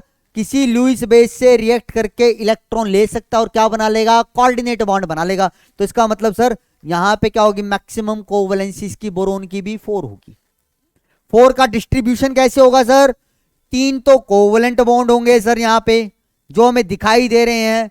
किस वजह से? देखो ये 3 अनपेयर्ड, और इसमें से एक क्या होगा बेटा हमारे पास? कोऑर्डिनेट बॉन्ड होगा। और वो कोऑर्डिनेट बॉन्ड क्यों बन रहा है? क्योंकि सर बोरोन की वैलेंस शेल के अंदर एक ऑर्बिटल खाली बैठा है। सेम वैलेंस शेल के अंदर देखना बेटा, ये मत कहना सर इसके आगे तो ऐसे तो 3sba 3b बहुत खाली होते हैं, इनफाइनाइट शेल्स होती हैं जी। लेकिन हमारे लिए तो वैलेंस शेल देखनी है। अब हाइड्रोजन में हम ये नहीं कहते सिर्फ एक ही ऑर्बिटल है, नहीं भैया, इनफाइनाइट नंबर ऑफ ऑर्बिटल्स होंगे वहां पे। लेकिन हम वैलेंस शेल को देखते हुए बातें करते हैं। समझ रहे हो बात? भैया कमाने को हम बहुत सारा पैसा कमा सकते हैं, हम भी अंबानी बन सकते हैं, लेकिन भैया ये थोड़ी ना है कि हम कहेंगे हम अंबानी बन सकते हैं, लेकिन अंबानी की तरह पैसे थोड़ी ना खर्च कर पाएंगे। जितनी हमारी आमदनी होगी उसी के हिसाब से तो खर्चा होगा। तो भैया होने को तो इनके पास इनफाइनाइट नंबर हैं, लेकिन जब बॉन्ड बनाने की बात आती है तो वैलेंस शेल को देख के डिसाइड किया जाता है, इनफाइनाइट के हिसाब से नहीं डिसाइड किया जाता। समझे बात? तो भैया इसकी भी देखो मैक्सिमम कोवेलेंसी कितनी आ रही है सर? 4 आ गई हमारे पास। ठीक है सर, आगे चलो, आगे देखो नेक्स्ट एटम क्या आता है बेटा हमारे पास? कार्बन आता है जी सेकंड पीरियड के अंदर। तो अब इसके अंदर देखो, जल्दी जल्दी करते चलो। अब तो तुम्हें आइडिया लग गया होगा। तो सर यहां पे है 1s2 2s2 और ये क्या है बेटा 2p2, ये 1s है, ये 2s है, ये 2p है। तो आप कहोगे सर अगर ग्राउंड स्टेट में मुझसे कोवैलेंसी पूछे तो है 2, ठीक है, क्या है तब तो है 2। लेकिन अगर इसकी मैं एक्साइटेड स्टेट लिख दूं बच्चे, तो एक्साइटेड स्टेट में बोलो कितने अनपेयर्ड इलेक्ट्रॉन, तो देखो जी एक 2s का उठ के कहां चला गया 2p में चला गया सर। तो 2p के अंदर तीनों में क्या गया एक एक इलेक्ट्रॉन, तो 4 अनपेयर्ड इलेक्ट्रॉन है। तो इन चारों की वजह से यहां पे कोवैलेंसी कितनी होगी, आप कहोगे सर 4, और ये इसकी मैक्सिमम है क्योंकि सेकंड शेल के अंदर 2 ही तो सब शेल आती हैं 2s और 2p, अब आगे 2d नहीं है, थर्ड शेल स्टार्ट हो जाएगी 2p के बाद। और हमने बोला क्या था कि भैया सेम शेल के अंदर चीजें देखनी है हमें, ठीक है, तो क्या है सेम शेल के अंदर। तो भैया सेकंड पीरियड के अंदर तो वैसे ही डी ऑर्बिटल नहीं आता, थर्ड पीरियड से आने लगता है ना डी ऑर्बिटल। तो यहां पे कोई भी डी ऑर्बिटल नहीं है, तो ये अपनी वैलेंसी को आगे एक्सटेंड नहीं कर सकता। और आप ये जानते भी हैं कि सर जो कार्बन है मैक्सिमम 4 बॉन्ड ही बनाता है। कोई भी कंपाउंड उठा के देखो कार्बन का 4 बॉन्ड ही मिलेंगे तुम्हें, क्या मिलेंगे 4 बॉन्ड ही मिलेंगे, कार्बन मोनोऑक्साइड को छोड़ देना। कभी वहां पे कहने लोगी सर इसके तो देखो 3 ही बॉन्ड है, 4 बॉन्ड कहां पे हैं, कार्बन मोनोऑक्साइड को छोड़ देना जी, क्योंकि तुम्हारा कईयों का बहुत ज्यादा तेज दिमाग चलता है। सर ने बोला सारे कार्बनों के 4 मतलब क्या मिलेंगे कंपाउंड में 4 बॉन्ड, नहीं है कार्बन मोनोऑक्साइड, सर गलत है भैया, जो मैक्सिमम चीजें हो रही है मैं तो उसको बोल रहा हूं, तो 4 ही मिलेंगे। कोई भी एग्जांपल ले लो, एग्जांपल देख सकते हो CO2 CH4 C2H6, कोई भी कार्बन का बोलो जी 4 बॉन्ड मिलेंगे तुम्हें, 4 बॉन्ड, C6H6, हर जगह 4 बॉन्ड ही हैं जी हमारे पास। तो इसकी भी मैक्सिमम कोवैलेंसी कितनी 4, और इस 4 के अंदर बताओ बेटा कोवैलेंट बॉन्ड कितने बनेंगे, कोवैलेंट बॉन्ड का नंबर कितना होगा, आप कहोगे सर 4 ही होगा। क्या कोई कोऑर्डिनेट बॉन्ड होगा, क्या कोई कोऑर्डिनेट बॉन्ड बना रहा होगा जी नॉर्मली मेरा, आप कहोगे नहीं सर, क्यों, ये 4 कैसे बन रहा है बेटा, 4 अनपेयर्ड इलेक्ट्रॉन है इसके पास। तो कार्बन की भी मैक्सिमम कोवैलेंसी कितनी आई 4 आई। इसी तरीके से बेटा मैं किसकी निकाल सकता हूं, नाइट्रोजन की निकाल सकता हूं। तो नाइट्रोजन की निकालो, क्या होगी बेटा 1s2 2s2 और ये आ गया क्या बेटा मेरे पास 2p3, ठीक है। तो भैया ऐसे लिख देता हूं, फिर वही लिख गया मैं 1s 2s और ये क्या है बेटा 2p3, ये है 1s, ये है 2s, ये है 2p, ये है इसकी ग्राउंड स्टेट। सर ये तो ग्राउंड स्टेट है, तो बताओ बच्चे ग्राउंड स्टेट के अंदर इसकी कोवैलेंसी कितनी है नाइट्रोजन की, तो जितने अनपेयर्ड इलेक्ट्रॉन हो सर वो हैं 3 है, क्या है बेटा 3 है। तो भैया ग्राउंड स्टेट के अंदर नाइट्रोजन क्या करता है, कंपाउंड बनाता है, जैसे अमोनिया, अमोनिया में क्या क्या होता है, नाइट्रोजन ने 3 बॉन्ड ही तो बनाए होते हैं, ठीक है। तो इसका एग्जांपल लिख देता हूं अमोनिया, और ये तीनों ही बॉन्ड क्या होंगे बेटा मेरे पास कोवैलेंट बॉन्ड होंगे। समझ आ रही है ना बात, ये बेटा ये 3 कोवैलेंसी कैसे लिखी, क्योंकि 3 अनपेयर्ड इलेक्ट्रॉन थे। लेकिन अगर मैं तुमसे ये पूछूं कि भैया मुझे ये बताइए कि जो हमारा क्या है नाइट्रोजन है, क्या कि ये कोई कोऑर्डिनेट बॉन्ड बनाएगा, ठीक है। हम क्या कर रहे हैं बेटा इसका मैक्सिमम कोवैलेंसी लिखने की बात कर रहा हूं मैं। बताइए जी इसकी मैक्सिमम कोवैलेंसी कितनी होगी, 3 होगी या 3 से ज्यादा जा सकती है। तो जिन बच्चों को पता है, देखो लॉजिकली सोचोगे तो तुम्हें क्या लगेगा कि सर नहीं 3 ही होगी, क्यों, क्योंकि सर देखो इसकी ये वैलेंस शेल थी, इसकी वैलेंस शेल के अंदर 3 अनपेयर्ड थे, वो तो कोवैलेंट बॉन्ड बनाने में चले गए। अब तो इसके पास कोई वैलेंस शेल के अंदर ऑर्बिटल खाली ही नहीं है, तो ये कहां से कोऑर्डिनेट बॉन्ड बनाएगा। तो भैया कोऑर्डिनेट बॉन्ड सिर्फ वो नहीं बनाते जिनके पास इलेक्ट्रॉनों की कमी हो, जिनके पास इलेक्ट्रॉन ज्यादा हो वो भी तो कोऑर्डिनेट बॉन्ड बनाते हैं, लुईस बेस भी तो बना सकते हैं। जो पीछे वाले थे ना बेटा, ये तो लुईस एसिड का काम कर रहा था, क्योंकि इसके पास क्या था देखो खाली जगह थी, इलेक्ट्रॉन की कमी थी। ये भी लुईस एसिड का काम कर रहा था, तभी तो लुईस बेस ने आके इसको क्या दिया, इलेक्ट्रॉन दिए। लेकिन जब हम बात करते हैं नाइट्रोजन की, तो नाइट्रोजन इलेक्ट्रॉन एक्सेप्ट करके क्या नहीं बनाता, कोवैलेंट कोऑर्डिनेट बॉन्ड नहीं बनाता है, ये इलेक्ट्रॉन दे के बनाता है। और कौन से इलेक्ट्रॉन देता है, ये वाले देते हैं जी इस शेल के, सेम वैलेंस शेल के, ये लॉन पेयर की फॉर्म में तो होते हैं भैया। 3 हाइड्रोजन आए मान लो, एक एक अनपेड इलेक्ट्रॉन से जुड़ के क्या बना लिया, कोवलेंट बॉन्ड। तो एक लॉन पेयर भी तो दिखाया था मैंने, याद करो, अमोनिया और H+ की दिखा तो रहा था मैं तुम्हें, अमोनिया और H+ की मैंने रिएक्शन दिखाई थी ना, ऐसी तो लिखा था NH3 इसके पास लॉन पेयर है, H+ के अंदर क्या होता है बेटा, देखो हाइड्रोजन के अंदर क्या होता है, एक ऑर्बिटल 1s, वहीं से इलेक्ट्रॉन निकाल दिया, तो इसका 1s खाली है, इसके 2s के अंदर ये इलेक्ट्रॉन रखे हुए हैं 2s के अंदर, तो क्या करता है ये 2s वाले इलेक्ट्रॉन इसको देता है और क्या बनाता है, कोऑर्डिनेट बॉन्ड बनाता है, जिसको हम इस तरीके से रिप्रेजेंट करते हैं NH3 और ये बन गया H। तो भैया अमोनिया ने या बोलूं नाइट्रोजन ने कोऑर्डिनेट बॉन्ड बनाया, तो कैसे करके, इलेक्ट्रॉन डोनेट करके। तो तुम्हें यह भी याद रखना है कि सेम वैलेंस शेल के अंदर या तो मुझे खाली ऑर्बिटल मिलेंगे तब कोऑर्डिनेट बॉन्ड काउंट करूंगा, जितने ऑर्बिटल खाली उतने क्या हो जाएंगे बेटा वहां पे मेरे पास कोऑर्डिनेट बॉन्ड, या फिर सेम शेल के अंदर ही मुझे कोई ऐसा ऑर्बिटल दिखाई दे रहा है जहां पे पहले पेयर्ड इलेक्ट्रॉन हैं। अब ये मत कहना सर इसको एक्साइट करवा दो, कहां एक्साइट करवाऊं भाई, कोई खाली ऑर्बिटल है ही नहीं वैलेंस शेल के अंदर। एक्साइटेशन तो तब होती ना जब सेम वैलेंस शेल के अंदर क्या होते बच्चे, खाली ऑर्बिटल। यहां पे खाली ऑर्बिटल कहां है बेटा, पहले से एक एक इलेक्ट्रॉन बैठा हुआ है। अगर मान लो तुमने एक्साइट करवा भी दिया मान लिया, जो कि होगा नहीं, यहां पे एक इलेक्ट्रॉन उठ के आएगा तो पेयरिंग हो जाएगी, तब भी क्या रहेंगे अनपेड इलेक्ट्रॉन, तो 3 ही रहेंगे, एक यहां पे बन जाएगा सर और 2 यहां बचे, क्योंकि एक इलेक्ट्रॉन तो पेयर्ड हो जाएगा ना वहां। तो भैया क्यों हम भेजे उसे पेयर करने के लिए हाइयर एनर्जी ऑर्बिटल के अंदर, वो यहीं पे बैठा रहेगा पेयरिंग, कह रहे पेयरिंग तो होनी है तो मैं यहीं रहता हूं, ये तीनों बना लेंगे। और ये किसका काम करेगा, अब लॉन पेयर का काम करेगा। मतलब अब ये क्या है बेटा, लुईस एसिड, ये क्या है, सॉरी लुईस बेस है। अब ये लुईस बेस क्या करेगा, किसी लुईस एसिड को इलेक्ट्रॉन डोनेट करके कोऑर्डिनेट बॉन्ड बना सकता है। तो इसकी भी मैक्सिमम कोवैलेंसी कितनी है बेटा, 4। 4 में से 3 तो क्या होंगे हमारे पास, बोलो आप कहोगे सर कोवैलेंट बॉन्ड, और एक क्या होगा बेटा यहां पे हमारे पास, बोलिए कोऑर्डिनेट बॉन्ड। क्या होगा बेटा, कोऑर्डिनेट बॉन्ड।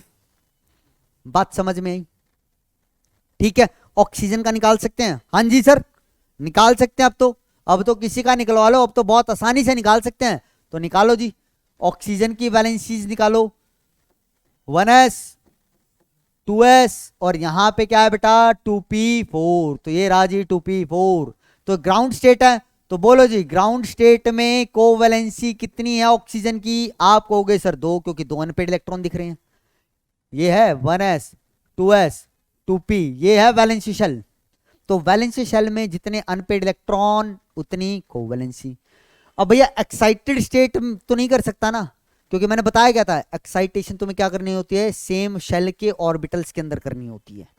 अब भैया कोई खाली ऑर्बिटल तो है नहीं यहाँ पे कि जहां पे एक्साइटेशन करवा दूं मैं, ठीक है। तो इसकी ग्राउंड स्टेट के अंदर ही बात करते हैं। लेकिन अब अगर मैं यहां पे इसकी मैक्सिमम कोवैलेंसी की बात करूं कि भैया इसकी मैक्सिमम कोवैलेंसी कितनी होगी, तो तुम क्या कहोगे सर 4 होगी। कैसे होगी 4 सर, ये देखो सर, सेम शेल के अंदर मेरे पास ऐसे 2 ऑर्बिटल प्रेजेंट हैं जहां पे पेयर्ड इलेक्ट्रॉन हैं, तो ये किसका काम करेगा, लुईस बेस का। तो ये क्या कर सकता है बच्चे हमारे पास 3, क्या कह रहा, सॉरी 3 कह रहा, 2 कोऑर्डिनेट बॉन्ड बना सकता है।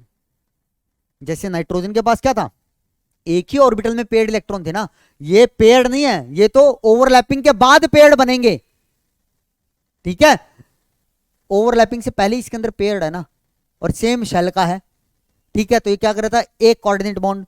यहां पे देखो जी, सेम शेल के अंदर 2 ऑर्बिटल ऐसे मिल गए जहां पे पेयर्ड इलेक्ट्रॉन है, तो ये क्या कर सकता है, इन दोनों लोन पेयर को डोनेट करके क्या बना सकता है बेटा, कोऑर्डिनेट बॉन्ड। तो इसकी मैक्सिमम कोवैलेंसी कितनी हो सकती है ऑक्सीजन की भी, 4। तो 4 का मतलब क्या हुआ बेटा, यहां पे सर 2 तो कोवैलेंट बॉन्ड है और 2 क्या है बेटा हमारे पास यहां पे, आप कहोगे सर कोऑर्डिनेट। अब कई बच्चों के दिमाग में ना ये क्वेश्चन पक्का आएगा कि सर ऑक्सीजन तो मैक्सिमम 3 ही बॉन्ड बनाता, आप 4 की बातें कैसे कर रहे हो। एग्जांपल देता हूं, जैसे तुमने सुना होगा वाटर है, ऐसे बनाते हैं बेटा वाटर, ऑक्सीजन पे 2 लोन पेयर दिखाते हैं, ठीक। मैंने बताया था जिसके पास लॉन पेयर तुम्हें दिख जाए ना, उसको क्या बोल दिया करो, लुईस बेस बोल दिया करो, सिर्फ किसको छोड़ के, किसको छोड़ के बेटा? जो हमारे क्या होते हैं, फ्लोरीन होता है। फ्लोरीन के पास लॉन पेयर तो है लेकिन वो इलेक्ट्रॉन डोनेट नहीं करता क्योंकि वो तो गुंडा है जी। उसने तो एक ही चीज सीखा है, लेना, देना तो सीखा ही नहीं, जो तो छीनता है सबसे। सिर्फ एक फ्लोरीन के ऊपर जो लॉन पेयर होते हैं वो डोनेट नहीं करता। वो कौन करता है बेटा? बाकी जिसके ऊपर भी लॉन पेयर दिखे तुम्हें वो डोनेट कर देगा। ठीक, तो दो लॉन पेयर दिख रहे हैं, तो मान लो एक H+ आया, तो यहां पे क्या बना, मेरे पास कंडीशन बन जाएगी H3O, एक लॉन पेयर बचेगा और इस पे आ जाएगा पॉजिटिव, डेटिव बॉन्ड बन गया ना। ठीक है, इसने क्या किया बेटा, इलेक्ट्रॉन डोनेट किए इसको, तो इसका पॉजिटिव चार्ज खत्म, इसने इलेक्ट्रॉन दिया तो इसमें पॉजिटिव आएगा और एक लॉन पेयर बच गया, एक कोऑर्डिनेट बॉन्ड बन गया। अब बच्चे कहते हैं सर हम तो यही स्पीसीज पढ़ते हैं, आप चार कहां से बोल रहे हो? तो भैया चार को मैं क्या कर सकता हूं, लेबोरेटरी के अंदर बना सकता हूं। लैब के अंदर हमने ये चीज करके देख ली है कि भैया ऑक्सीजन को जबरदस्ती चार बॉन्ड बनवाए जा सकते हैं। लेकिन अगर मैं नेचर की बात करता हूं, ठीक है, नॉर्मली कंडीशन में बात करूं तो भैया ऑक्सीजन सिर्फ 3 बॉन्ड बनाता है, लेकिन भैया जोर जबरदस्ती के साथ मैं 4 कर सकता हूं इसके अंदर। और वो 4 जबरदस्ती हमने कहां पे की हुई है, जो ऑक्सीजन के साथ लैब के अंदर कर रखी है। अब इसके अंदर एक और H+ जोड़ दो तो क्या बनेगा, H4O2+ बन जाएगा। हाईली अनस्टेबल है लेकिन बन सकता है। ठीक है, तो लैब के अंदर ये चीज हो चुकी है मेरे बच्चे, ये चीज बन चुकी है, तो इसीलिए हम बोलते हैं इसकी मैक्सिमम कोवैलेंसी 4 हो सकती है। आई बात समझ में? क्लियर है ये चीज? तो ऑक्सीजन की भी मैक्सिमम कोवैलेंसी 4, कितनी, 4। ठीक जी, ठीक है। अब भैया इसके अंदर बात करते हैं फ्लोरीन की। फ्लोरीन की कॉन्फ़िगरेशन लिख रहा हूं। अब भैया ये चीज तुम खुद ब खुद कर सकते हो कि भैया इसकी मैक्सिमम कोवैलेंसी कितनी होगी। ठीक है, ग्राउंड स्टेट में या एक्साइटेड स्टेट में, सब बताओ जी। ठीक है, ये 2s ये 2p, तो बोलो बेटा इसकी कोवैलेंसी कितनी? तो आप कहोगे सर इसकी कोवैलेंसी तो है 1, क्योंकि अनपेयर्ड इलेक्ट्रॉन एक है, ये तो ग्राउंड स्टेट की। एक्साइटेड स्टेट हम कर नहीं सकते क्योंकि सेकंड शेल के अंदर और कोई ऑर्बिटल खाली है नहीं जहां पे एक्साइटेड जाए। ठीक है सर, लेकिन अगर मैं इसकी मैक्सिमम कोवैलेंसी की बात करूं तो कितनी होगी? तो आप कहोगे सर सेम शेल के अंदर हमें क्या दिखाई दे रहे हैं, ऐसे ऑर्बिटल जिनके अंदर पेयर्ड इलेक्ट्रॉन है। तो जितने पेयर्ड इलेक्ट्रॉन होंगे, ऑर्बिटल्स होंगे ऐसे, वो सारे क्या करेंगे, लुईस बेस का, तो मतलब इलेक्ट्रॉन डोनेट कर सकते हैं, तो 3 कोऑर्डिनेट बॉन्ड। तो अब क्या बोलोगे सर, एक कोऑर्डिनेट बॉन्ड ये बनाएगा, ये बनाएगा, ये बनाएगा, और ये तो कोवैलेंट बना ही रहा है। और मैक्सिमम कोवैलेंसी कैसे निकालते हैं, number of covalent bond plus number of coordinate bond. ठीक है, तो तुम कहोगे सर 4, और डिस्ट्रीब्यूशन क्या बोलोगे कि सर एक बनेगा यहां पे कोवैलेंट बॉन्ड और 3 बनेंगे यहां पे कोऑर्डिनेट बॉन्ड। ये डिस्ट्रीब्यूशन है जी। अगर आप लोग ऐसा सोच रहे हो तो भैया इसको ऊपर ऐसे शानदार तरीके से काटा लगा देना। भैया फ्लोरीन हमारा 3 कोऑर्डिनेट बॉन्ड नहीं बनाएगा। क्यों? क्योंकि जी ये यहां का क्या है, गुंडा है, पीरियोडिक टेबल का सबसे बड़ा गुंडा, सबसे ज्यादा इलेक्ट्रोनेगेटिव एलिमेंट है। ये तो करता क्या है, सिर्फ इलेक्ट्रॉनों को खींचना जानता है, देना नहीं जानता। अगर बेटा ये 3 कोऑर्डिनेट बॉन्ड बनाएगा तो इसे तो इलेक्ट्रॉन देने पड़ेंगे ना, और इसकी नेचर नहीं है, ये अपनी नेचर के अगेंस्ट ये नहीं जा सकता। तो भैया ये भले ही यहां पे हमें दिख रहे हैं, सेम शेल के अंदर 3 ऑर्बिटल ऐसे दिख रहे हैं जहां पे हमारे पास क्या है, पेयर्ड इलेक्ट्रॉन है, लेकिन ये पेयर्ड इलेक्ट्रॉन कोऑर्डिनेट बॉन्ड का हिस्सा नहीं बन सकते।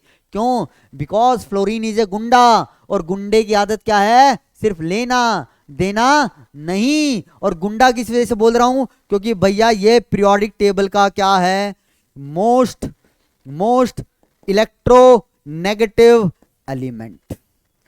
तो फ्लोरीन की मैक्सिमम कोवैलेंसी ही कितनी है, 1 है।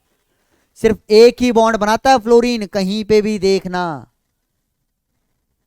कोई भी कंपाउंड उठा के देखना, फ्लोरीन सिर्फ एक बॉन्ड बनाता हुआ मिलेगा।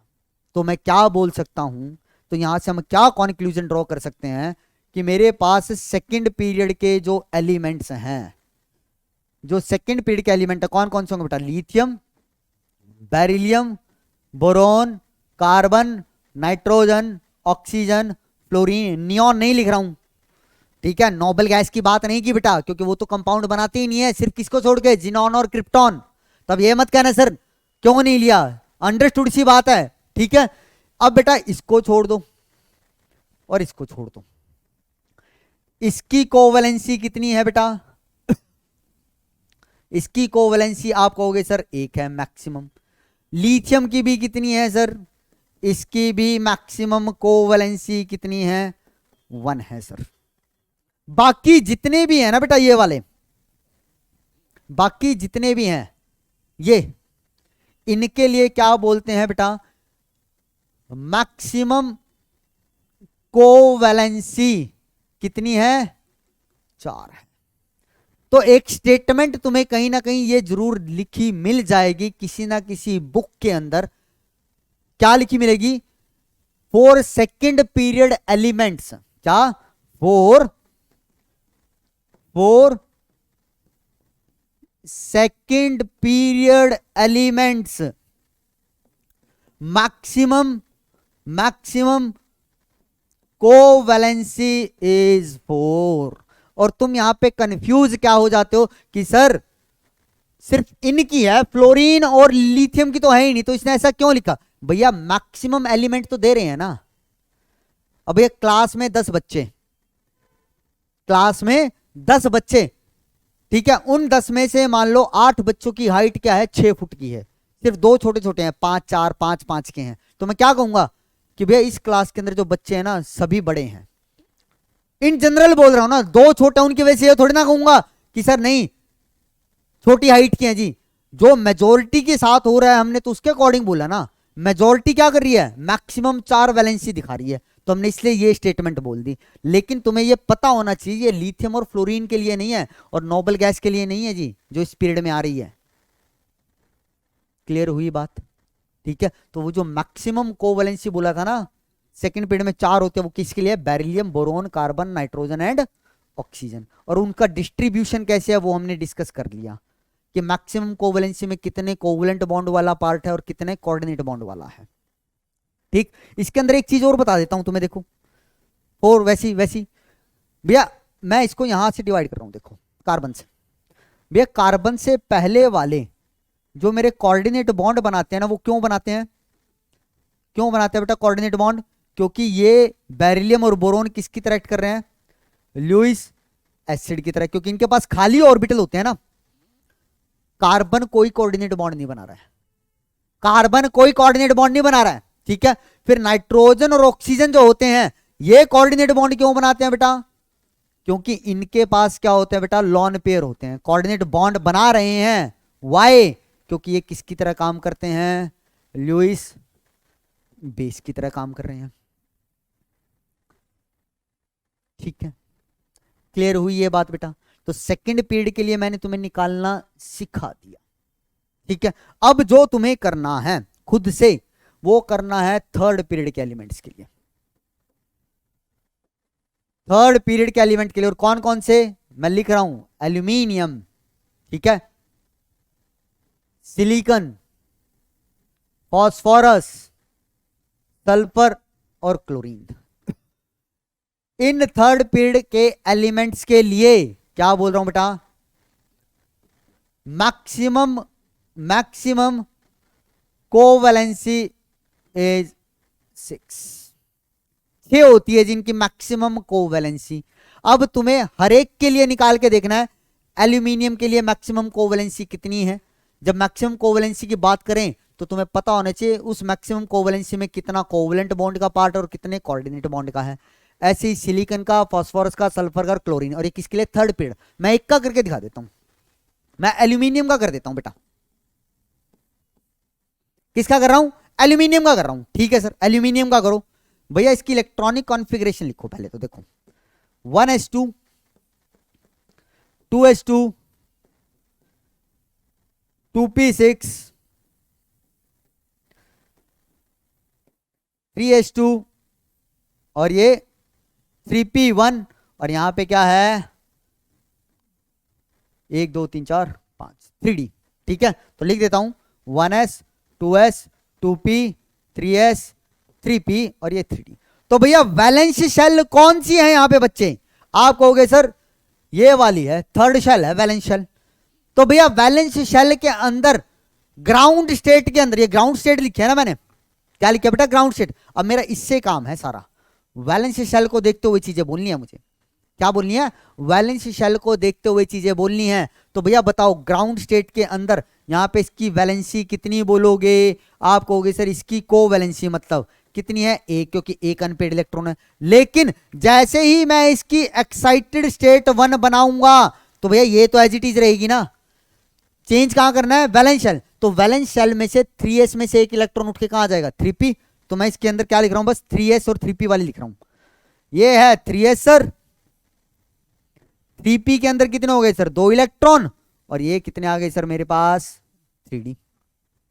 तो बताइए, मुझे बताइए बच्चा कि यहां पे अब मैक्सिमम कोवैलेंसी, कोवैलेंसी बोलो पहले एक्साइटेड स्टेट में कितनी कहोगे? 3, क्योंकि 3 अनपेड इलेक्ट्रॉन।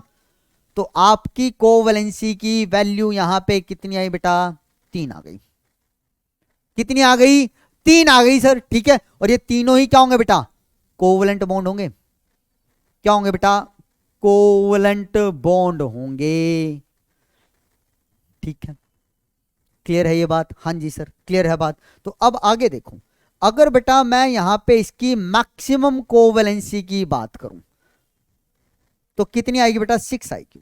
कैसे आएगी समझना जरा, ठीक है? समझना, जितना बताऊंगा सिर्फ उतना समझना।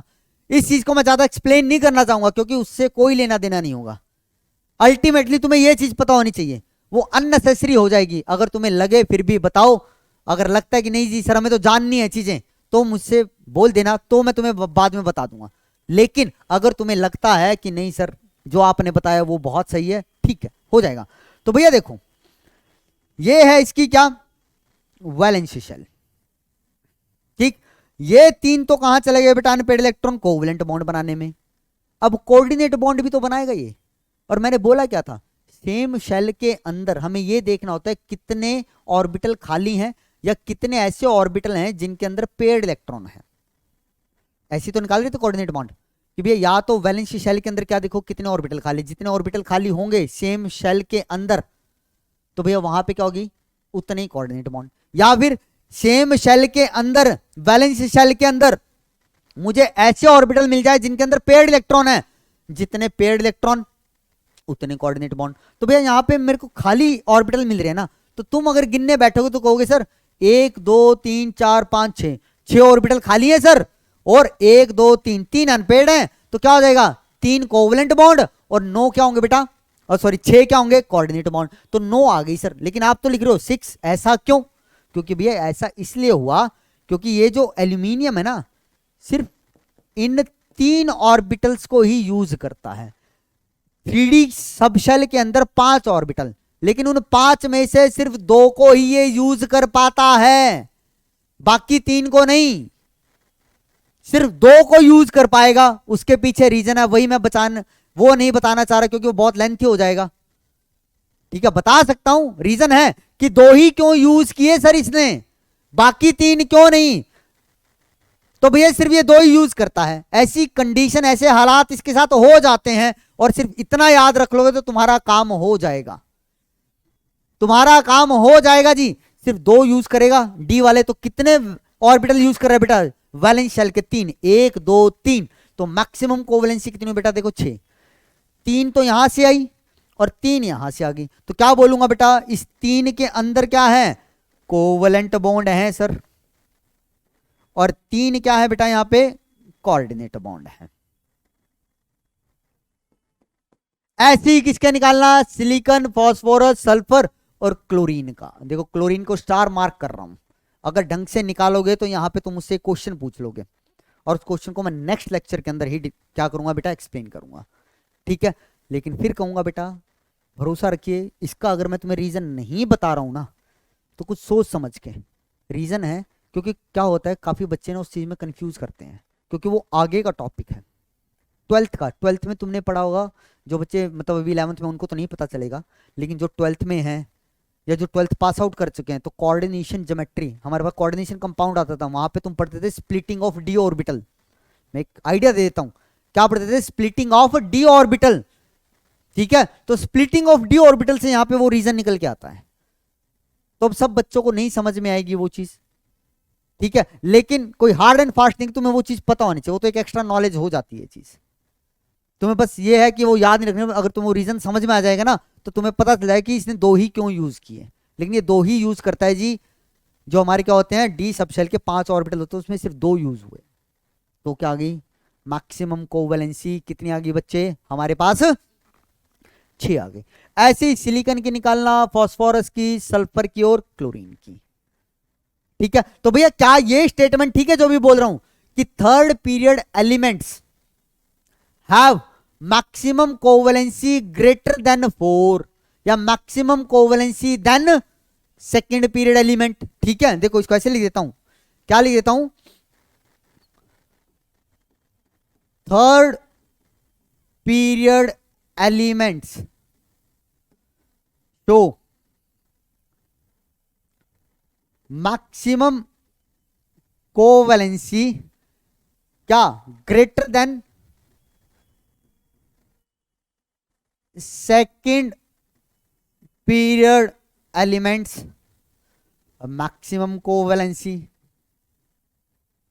वे सेकेंड पीरियड एलिमेंट्स की मैक्सिमम कोवैलेंसी कितनी, हमने 4 पढ़ी सर, यहां पे कितनी बोल रहा हूं 6 पढ़ी सर। तो ये स्टेटमेंट ठीक तो है, लेकिन ऐसा हो क्यों रहा है, या फिर बोलूं कि ये ग्रेटर देन 4 मैक्सिमम कोवैलेंसी कैसे शो कर पा रहे हैं थर्ड पीरियड वाले, तो उसका रीजन क्या है बेटा, इसका रीजन क्या है, रीजन क्या है जी इसका, ड्यू टू क्या, प्रेजेंस ऑफ डी ऑर्बिटल्स। क्योंकि भैया थर्ड पीरियड एलिमेंट्स के अंदर क्या आ जाते हैं, डी ऑर्बिटल आ जाते हैं, और उन डी ऑर्बिटल की वजह से ही ये क्या करते हैं बेटा, अपनी मैक्सिमम कोवैलेंसी 6 शो कर पाते हैं। लेकिन सेकंड पीरियड के एलिमेंट्स के अंदर तो कोई डी ऑर्बिटल होता ही नहीं, तो इनकी मैक्सिमम कोवैलेंसी कितनी रहती है, 4 रहती है सिर्फ। कितनी रहती है बच्चे, 4 रहती है, समझे, ठीक है। क्या टाइम हो गया है, ठीक है ठीक है ठीक है। तो भैया आई थिंक अब आपको ये चीज समझ में आ गई होगी कि ओवरलैपिंग क्या है, ठीक है। तो ओवरलैपिंग से हम ये कैसे डिसाइड करते हैं कि कोई भी एटम हमारा कितने कोवलेंट बॉन्ड बना सकता है, कैसे कोऑर्डिनेट बॉन्ड बना सकता है, उसकी मैक्सिमम कोवैलेंसी क्या होगी, और कौन से ऑर्बिटल हमारे ओवरलैप कर सकते हैं, कौन सी ओवरलैपिंग से कौन सा बॉन्ड बनेगा, ठीक है। अब एक क्वेश्चन है, घर के लिए क्वेश्चन है बेटा, ठीक है। ये लेक्चर यहीं खत्म करो क्योंकि ओवरलैपिंग का सारा कॉन्सेप्ट क्या हो गया, क्लोज हो गया। अब इसके बाद जो आएगा ना वो नया टॉपिक आएगा, तो उसको नए लेक्चर से, ठीक है। अभी हम इसको क्लोज कर रहे हैं, लेकिन इसके बाद जो लेक्चर आएंगे ना बेटा, वो उम्मीद रखिएगा वो 2-2 घंटे के करीब ही आएंगे। ये मैं हल्के हल्के में क्यों लेके चला, क्योंकि मुझे ऐसा फील हुआ है, ठीक है, जितना मैंने आज तक पढ़ा कि बच्चे ओवरलैपिंग में कंफ्यूज करते हैं। तो बेटा कंफ्यूज नहीं होना है, देखो कंफ्यूजन में नहीं आना है। जब तक तुम्हें चीज समझ में है तो उस चीज को बार बार देखो। मैं कह रहा हूं जब तक वो तुम्हें चीजें नहीं दिखाई देंगी ना, वो ओवरलैपिंग वाली चीजें तुम नहीं सोचोगे कि कैसे हुआ, ये पाई क्यों बना इस एक्सिस के ऊपर, ये सिग्मा क्यों बना, तो चीजें क्लैरिटी नहीं आएगी तुम्हें। तो इसलिए मैंने छोटे छोटे लेक्चर बनाए ताकि तुम्हें टाइम मिले इन चीजों को एनालाइज करने का। लेकिन इसके बाद जो भी हमारे टॉपिक्स आएंगे वहां पे क्या होगा बेटा, इन सब चीजों का यूज होगा, इनको लेते हुए हम आगे बढ़ेंगे। तो ये चीजें क्लियर होनी तुम्हारे लिए बहुत जरूरी है। अब क्वेश्चन देखो, आज का क्वेश्चन हमारा होमवर्क का, तुम्हें क्या बताना बेटा, होमवर्क क्वेश्चन है बेटा। मेरे पास N2 है पहला पार्ट, ठीक है, एक है मेरे पास क्या मान लो P2, एक है O2, एक है S2, ठीक है। तुम्हें क्या बताना है, N2 और P2 में जो पाई बॉन्ड स्ट्रेंथ है वो किसकी ज्यादा है। कहने का मतलब नाइट्रोजन के बीच में पाई बॉन्ड बन रहा है, फास्फोरस के बीच में पाई बॉन्ड बन रहा है। तो तुम्हें बताना है जी जो पाई बॉन्ड बन रहा है ना मेरा, ठीक है, वो नाइट्रोजन वाला ज्यादा स्ट्रॉन्ग है या फिर फास्फोरस वाला। सेम कहानी तुम्हें यहां बतानी है। O2 और S2 में क्या बनेगा बेटा, पाई बॉन्ड बनेगा। तो कौन सा पाई बॉन्ड स्ट्रॉन्ग होगा, ऑक्सीजन के बीच में जो है या सल्फर के बीच में जो है। अब इस क्वेश्चन को गूगल मत करना, लॉजिकली सोचना। इसका रीजन मैं तुम्हें दे चुका हूं, समझा चुका हूं सारा, लेकिन बस तुम्हें यहाँ पे वो अप्लाई करना है। एक ये क्वेश्चन और जितना भी ओवरलैपिंग का हमने किया है अभी तक, जितना भी कॉन्सेप्ट हमने किया है वो सारा तुम्हारे यहां पे फिट होना चाहिए मेरे बच्चे, यहां पे होना चाहिए। ठीक है, क्योंकि आगे जो होने वाला है, जो भी घटनाएं घटेंगी इस चैप्टर में अब, वो अब यहीं से रिलेटेड होंगी सारी, ओवरलैपिंग से। इसीलिए इसको मैं हमेशा क्या करता हूं, एक सेपरेट टॉपिक की तरह पढ़ाना पसंद करता हूं। वरना ओवरलैपिंग को मैं बेटा वीबीटी के साथ करवा सकता था, लेकिन मैंने नहीं करवाया, क्योंकि मेरे लिए क्या था कि पहले तुम्हें ओवरलैपिंग क्लियर हो सारी, कि क्या होती है जो ओवरलैपिंग, क्यों हो रही है, कैसे हो रही है, किस कंडीशन में होगी, कहां पे नहीं होगी। ठीक है, तो वो सारी चीजें क्लियर होंगी तब तुम्हें वीबीटी समझ में आएगी कि वीबीटी ने क्या बोला था, उसकी कमियां क्या थी। ठीक है, फिर उस वीबीटी की कमियों को दूर करने के लिए हमने हाइब्रिडाइजेशन क्यों दिया, उसने क्या बोला, फिर वेस्पर के ऊपर क्यों गए हम, फिर हमने एमओटी क्यों पढ़ी। जब ओवरलैपिंग क्लियर होगी ना बेटा, तब वो चीजें तुम्हें अच्छे से क्लियर होंगी, समझे बात। ठीक है, तो बेटा आज के लिए इतना ही। ठीक है, तो thank you so much lecture देखने के लिए। नेक्स्ट टाइम फिर मिलेंगे एक धमाकेदार लेक्चर के साथ, एक फुल लेंथ लेक्चर के साथ, जो आपकी डिमांड आ रही सर 2 घंटे का दो, तो अब वो 2 घंटे वाले लेक्चर तुम्हारे स्टार्ट हो जाएंगे। तो बेटा बस पढ़ते रहिए और आगे बढ़ते रहिए। Thank you, take care, bye bye.